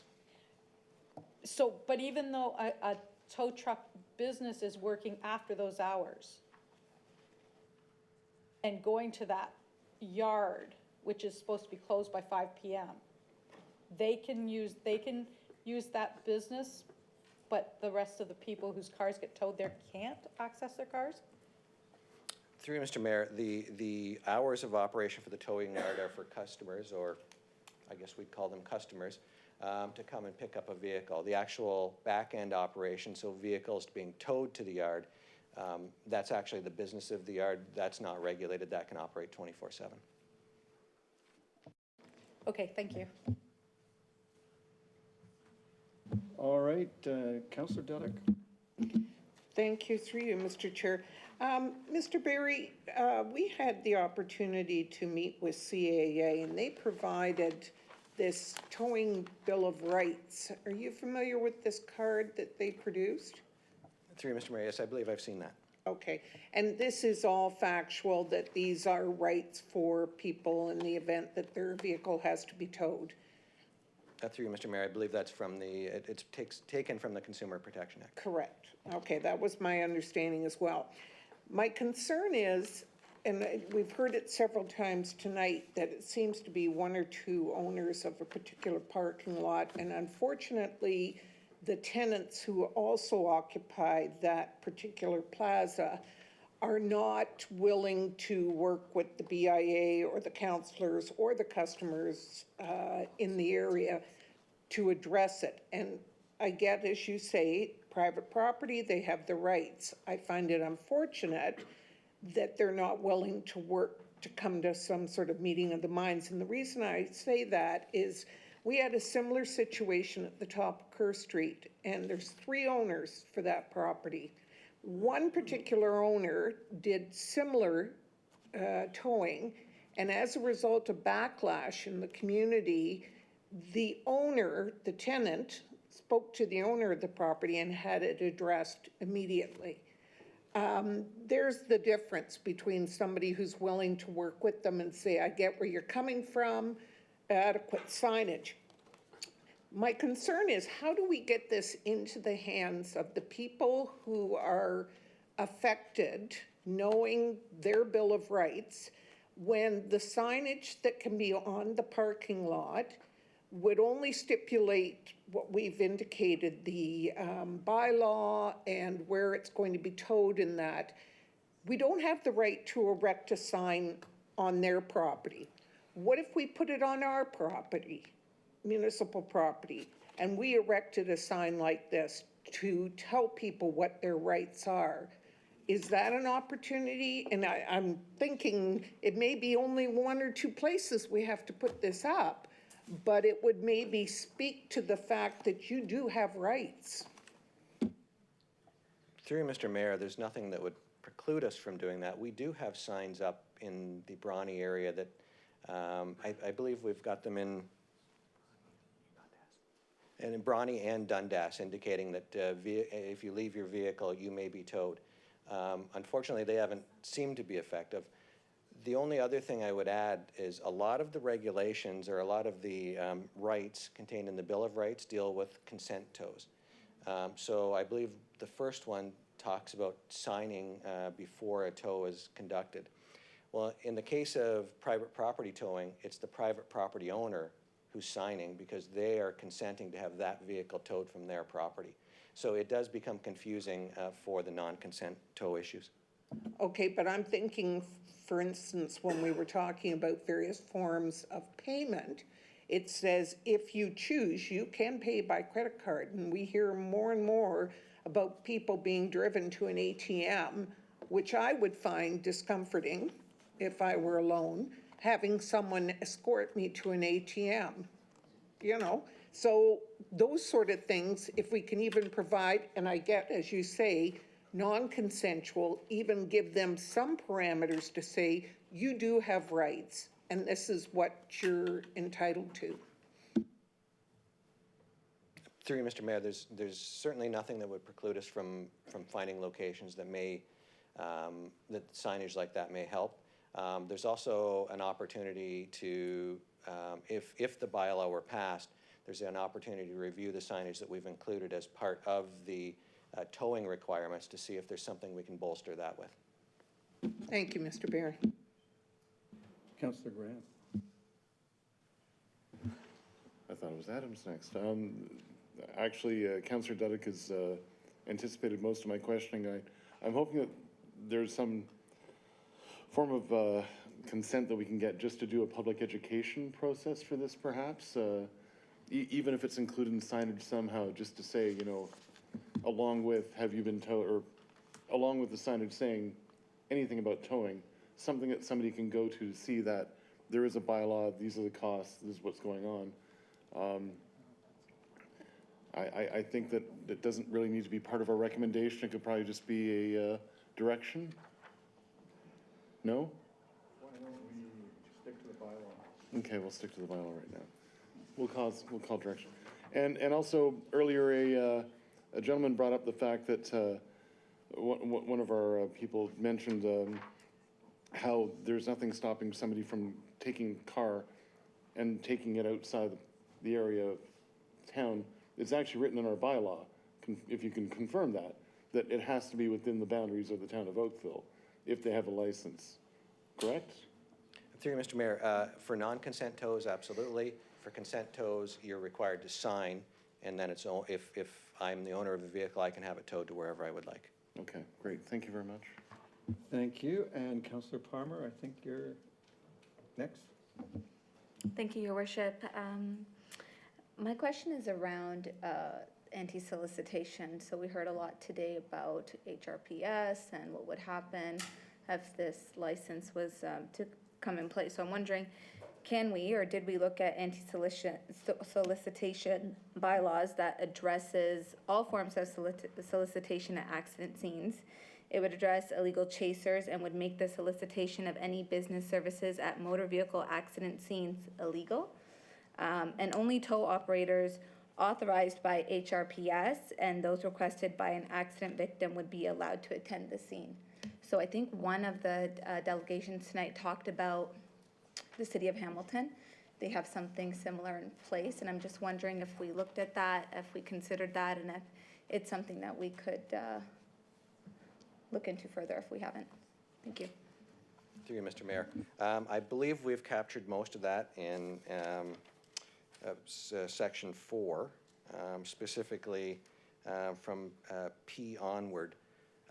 If not, we would certainly be happy to review the bylaw to see if there's some way to bolster that section. Thank you. Councillor Adams. Thank you very much. I just wanted to ask you about the license sticker that we would use. Is that the sticker that would go on the back of the tow truck? Is that something or a place where we could require more information other than simply a sticker with the Oakville logo and a license number on it? Could it also, for example, have information similar to the CAA Bill of Rights? Could it have something that would say towing from a collision must be done from a list, a rotational list from HRPS? Is there other information that could be added there so that when a consumer is faced with a tow truck on the scene, they can they're often in a position where they're out of sorts, I'll say, that there'd be some immediate information to say, here's a guide that you ought to think about. Because normally you don't have a guide when you're, it's late at night, your car's not working, you've just had an accident, there's all these things that are occurring, and all of a sudden you're faced with a tow truck operator who may or may not be abiding by the rules, I'll say. Sorry, through you, Mr. Mayor, I'm just looking at our requirements under the bylaw. We do require consent forms to be signed when vehicles are towed for consent tows. So certainly if you're in an accident, this would be the case. So there may be some opportunities here. With regard to on the vehicle, that's something I'd have to look into. I'm not sure whether we could actually require much more on the vehicle. I'm not sure how that would impact the operation of the vehicle. But there are likely opportunities for us to look to see where we can include more information. I think either would be helpful. I mean, you certainly on a piece of paper you can put in relatively small print a list of things that an operator could think about before they're signing a piece of paper. And if they haven't been given that and they still get towed, then the operator has broken the rules around the tow operations, right? Yeah, through you, Mr. Mayor, absolutely. I'm just looking at Schedule 3, which is page 40 of the bylaw, 60 of the agenda, and certainly we can beef this up to include some more of that information. Thank you. And would council be required to make any amendment here, or help me here? Is Schedule 3 in a position where staff are able to make modifications to it, amendments to it?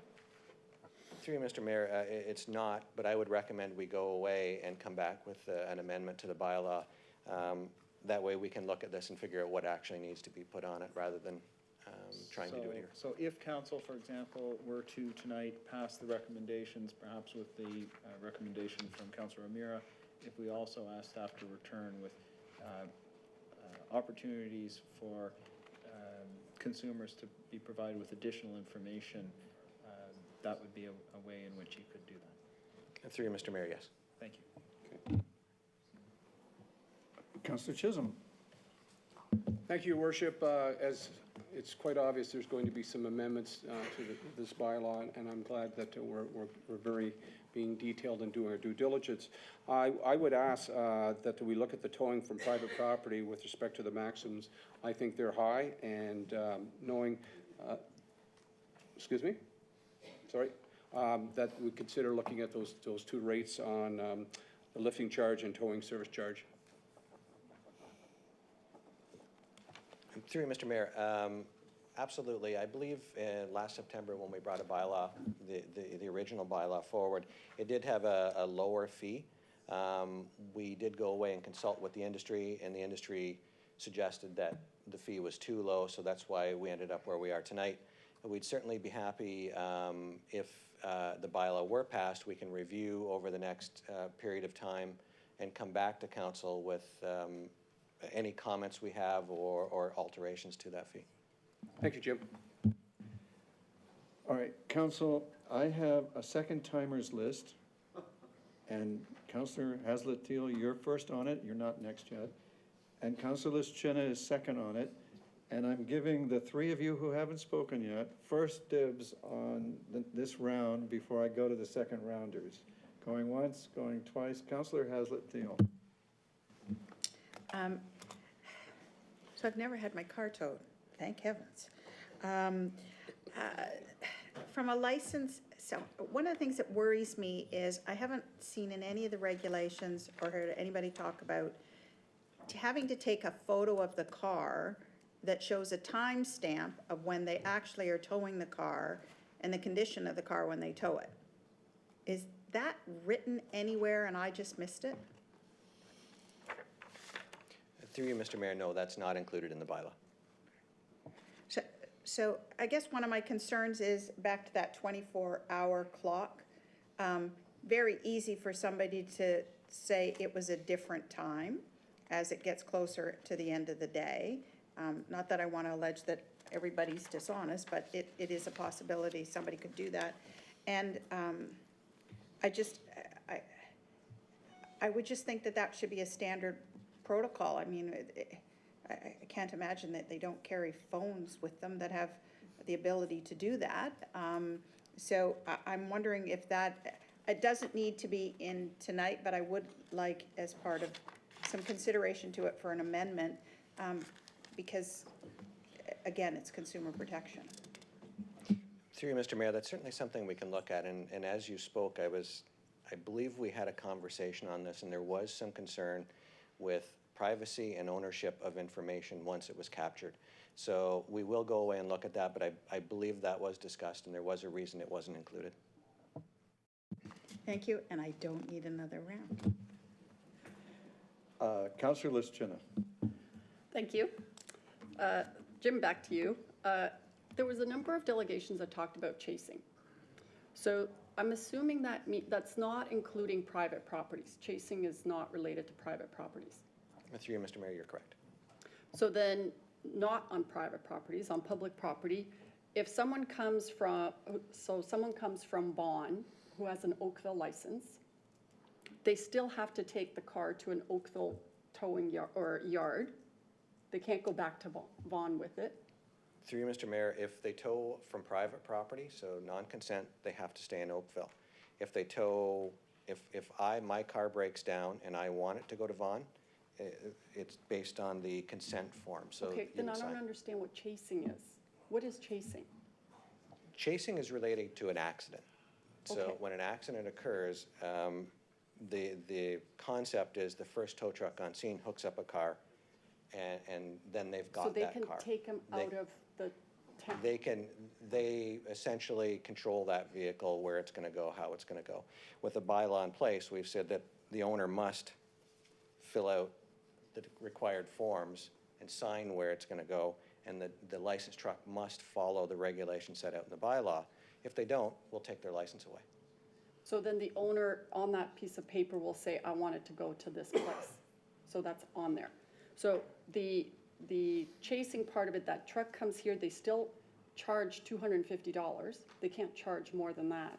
Is that the case? Through you, Mr. Mayor, that's for non-consent tows. For consent tows, we're not capping a rate. We're saying they have to let us know what the rates are, and they can change them much like taxis. So this is the concern from the industry, is that someone coming from wherever can basically scare a person who's been involved in an accident and obviously isn't thinking straight there, that they need to go back or they're not getting their car. Or they're taking them back to Vaughan because otherwise they're not getting their car. Is that what you're saying? Is that there's no, and then they can charge them $1,100? Through you, Mr. Mayor, what we are asking, although we're not setting a cap on consent tows, we are asking that they be provided to us so that we know what the charges, what the tow costs are. But so that's not protecting the person involved So that in in effect sets their rates unless they change them. So they've told us what their rates are. They're set much like taxis, and it lets them change them over after a 3-month period if they'd like, but they are set for that period. So when they apply for their license in Oakville, they give you their list of what they charge for a tow, so we know ahead of time. And then that way, when the person involved in the accident or needs their car towed, they would understand that that's their posted rate. Yes, that's correct. Great, thank you. Councillor Giddings. Thank you, Mr. Mayor. Mr. Barry, another question for you regarding the effective date. This is to come into force January 1st of next year, correct? Through you, Mr. Mayor, that's correct. And is that when the bylaw dictating the number, size, and copy on the signs would be come into place as well? Through Through you, Mr. Mayor, I'm sorry, the bylaw dictating. The signage on private property. Through you, Mr. Mayor, that's correct. Is there any reason why we couldn't start the signage earlier than that in terms of the 1 meter and the wording as proposed by Councillor OMeara? Through you, Mr. Mayor, yes, the signage is tied to licensing. Until we license, we couldn't put the signage in place. What we're saying, we're not saying signage has to go up. We're saying the signage has to be there before a licensed town tow truck can actually remove a vehicle from the property. So until January 1st of next year, we aren't offering any further residents help so that they can recognize clearly that they may well be towed because they're on private property and the owner of that property has every right to remove their vehicle. Through you, Mr. Mayor, the goal of the next 6 months approximately would be to communicate, do a campaign so the residents and businesses are aware, pre-register the tow trucks so we have all that want to be licensed on January 1st licensed and go live with the program. So it's unlikely that we could do much beyond that actually within the 6 months. Thank you for the clarification. I understand that. It would still be possible for us, based on the recommendation earlier, or the suggestion from Councillor Derrick, that we could place signs on the municipal road allowance that would provide that extra level of notice, if you will. Through you, Mr. Mayor, there's nothing that would preclude us from doing that. Thank you very much. All righty, Councillor Farmer. Director Barry, I just need some clarification in regards to Councillor Lischina's question on the chasing, because I thought my earlier question about how we're looking at anti-solicitation is already covered in the bylaws. So technically, somebody coming from another city wouldn't be able to sell their services at the scene anyways if they were chasing. Is that correct? Through you, Mr. Mayor, that's correct. If somebody coming from another municipality would have to be licensed here and would have to comply with the regulations of this bylaw. And to actually tow from an accident scene, based on the regulations, they would have to be on the Halton Regional Police list.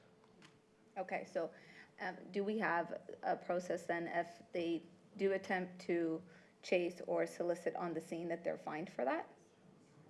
Through you, Mr. Mayor, they'd be subject to the fines of the bylaw. So as Councillor Haslett-Teal mentioned, it was, I believe, sorry, I don't have it in front of me, but up to $100,000 per business, $25,000 per individual. Okay, thank you so much. Councillor Noel. Thank you, Worship. This is probably a dumb question, but I just wanted to make sure I understand. All these rules also apply to 400 series highways, I assume, even though they're under a different jurisdiction?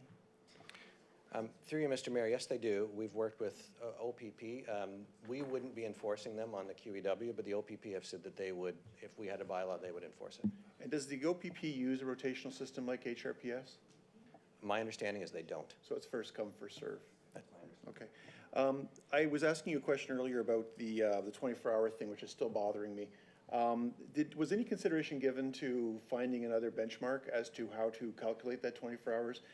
For example, under 2019-060, the proposed bylaw 9.2 with respect to police reporting, the tow operator is required to call the police department. So I'm assuming there'd be a record of when that call happened. Is it possible that in your deliberations between now and implementation, you could look at potentially using that as a benchmark to establish when 24 hours starts? Through you, Mr. Mayor, we'd be happy to look at that. Thank you. That one really bothers me. And also the question with the answers that the Consumer Protection Act covers it, I understand that. Can we do better than the Consumer Protection Act, or are we obliged to simply live, for example, on the payment piece? So the Consumer Protection Act specifically says that they're required to accept payments or accept credit cards. They don't say debit cards, but it says credit cards, I believe. Can we augment that by including that in our bylaw too? Because I share the concern, Councillor Derrick raised it earlier, and it's something that really bothers me. I think about my daughters being, stuck somewhere. For that matter, anybody, I shouldn't be sexist, I guess, but anybody being in a position where they say, well, let's drive down to the ATM, and I know what happens. So I'm just wondering if there's a way we can, because it's a retroactive enforcement, I'm wondering if there's ways we can put teeth into it so it is more enforceable locally. Through you, Mr. Mayor, we're just checking. I believe it does have a regulation that outlines, I will have to get back to you. If not, we can include it in the So you bylaw. include it in your list of Yes. things to review. That's great. Thank you. Thank you very much. Thank you, Your Worship. I'm done. I don't need a third time. Everybody says that. Councillor Lischina. I know, I'm sorry. Jim, just last clarification. So when so the consent tows, when they're chasing, if they've got a license with us, they've given us their fee schedule, so we will accept if it's $1,100 a tow? Like, we will just say that's fine, so is that, or could we say that's unreasonable? Do we have to go back to the Consumer Protection Act? Is there something that, I'm just saying that because if the resident thinks, well, okay, they have a license from the town, they must be reputable and all this stuff, and yet the town endorsing an $1,100 tow? Through you, Mr. Mayor, that really takes us down the path of setting rates for consent tows, which was something that we brought forward as part of the last bylaw. And I believe what we heard was we wanted to look at a different option. What we do have in Schedule 3, the signature required, that does require the hirer to sign off that they've seen the rate and agree to the rate. Now, if somebody signs off and agrees to an $1,100 rate that's set by a company, I mean, that is in the due course of business.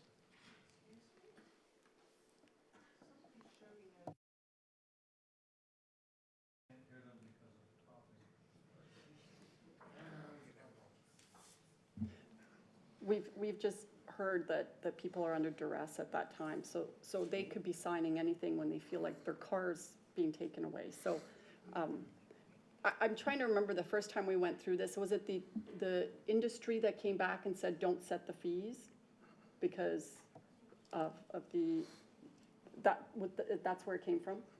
Through you, Mr. Mayor, my recollection was that the industry suggested that we didn't need to set fees for consent tows because they were consent.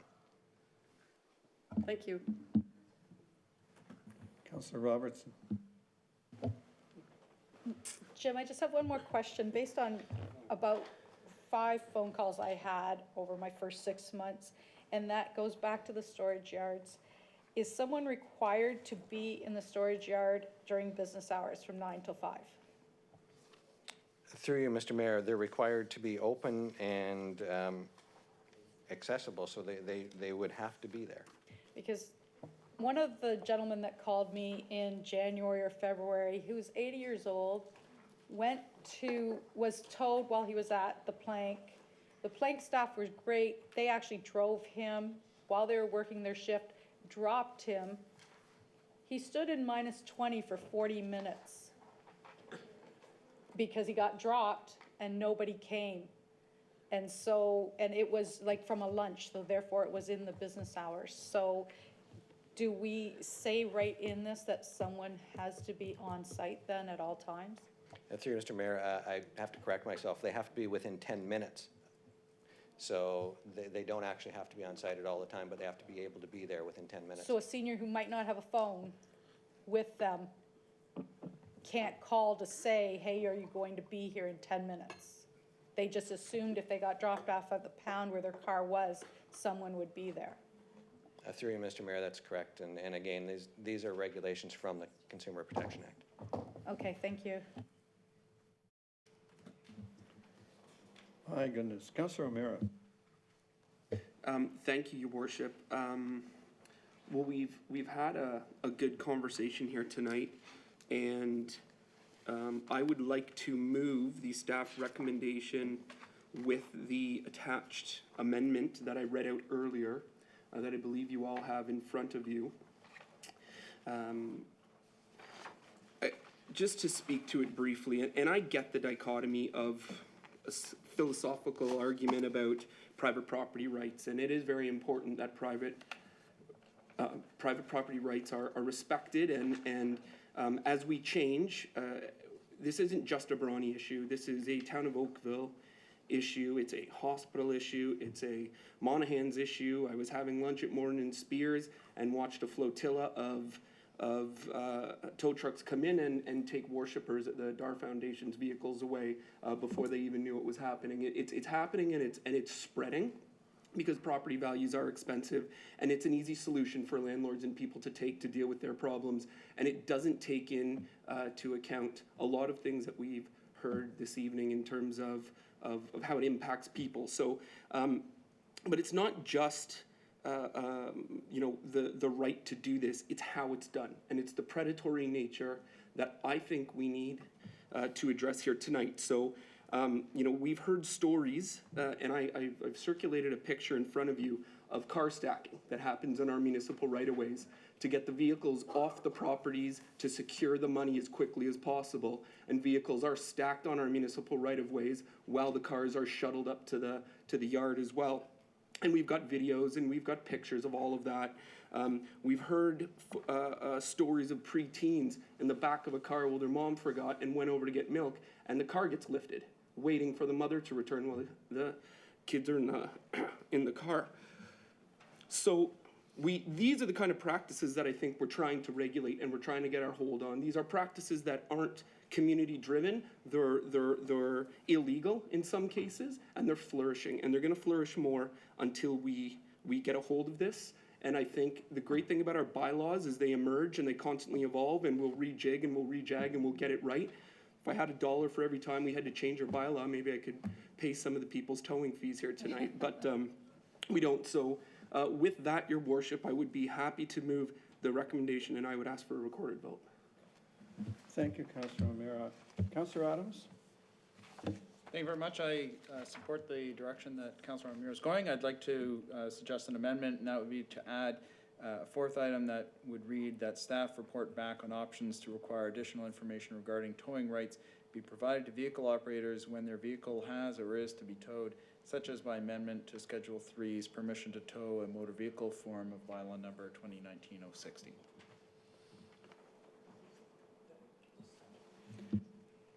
So, Councillor, you have an opportunity to make an early decision here. You can, someone can second Councillor Adams' amendment, or everyone could work through the normal staff consultation and notice of motion process to bring amendments forward at a later time. And remember, I can call a meeting at any time for you, and a majority of you can call a meeting at any time. So you don't have to do committee work at council. You don't have to amend this on the fly unless you really want to. Your Worship, I'm not asking to amend it. I'm asking to add an extra recommendation for staff to report back. I understand. I'll ask for a second for the amendment. Councillor Lischenna, is there a discussion of the amendment? Shall I put the vote? Councillor Chisholm, do you want to speak to the amendment? I thought we weren't doing amendments. We're doing amendments. We have a right to do amendments. Okay, so I'm a little confused on that one. I thought we were. You said recommendation. That was the Every recommendation. member has a right to bring an amendment. I was suggesting a different approach to getting changes. The councillor is exercising his right to move an amendment. It's duly seconded. Discussion is now in order on the amendment. Councillor Knoll. Thank you, Worship. I do appreciate where Councillor Adams is going with this. I will not be supporting the amendment because I do believe that Mr. Berry has confirmed that he will bring back or review and bring back information as to all of the suggestions we made, because there were several made this evening. So I'd rather leave it in the hands of staff to provide us advice, because I believe that they've recorded everything. That certainly was the indication I got from Mr. Berry when I asked that question earlier. Well, that's fine, but I just want it to be understood everybody has the right to do these things. Councillor Chisholm. I am not in support of the amendment either. I think I concur with Councillor Knoll. I think there's a lot of other small issues and details that need to come together. Instead of a hit and miss, let's consolidate this and have a fruitful discussion later on with respect to one amendment on specifics. Thank you. Any other discussion? May I put the vote? All those in favor of the amendment? Was close. It was close. Before I call the vote on the main motion put forward by Councillor OMeara and seconded by Councillor Robertson, I read your mind. And I just need to ask staff a question. Can we really not make this effective immediately?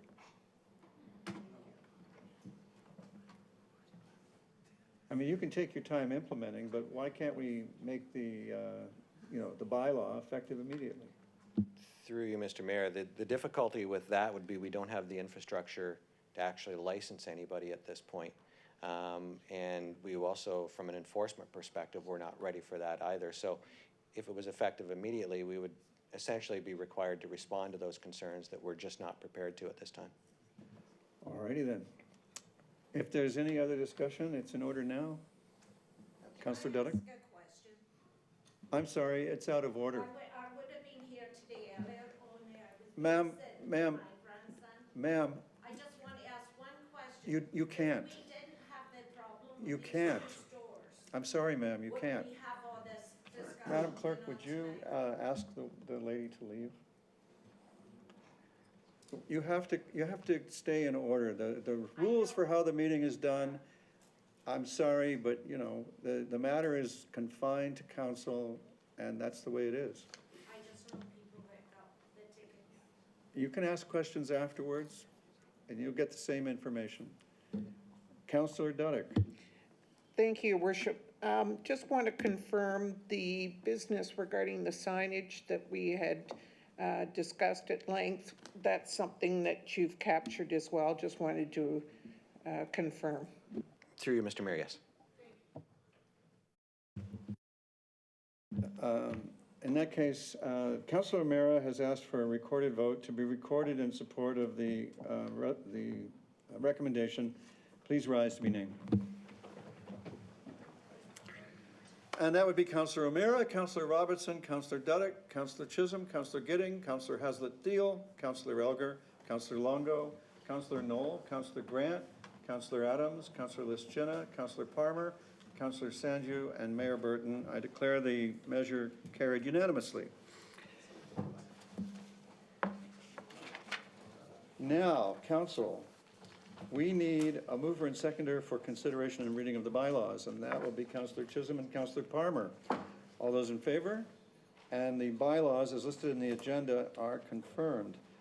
I want to thank everybody for their time and attention and their valuable insight and information. It's been terrific working with you, and we are adjourned.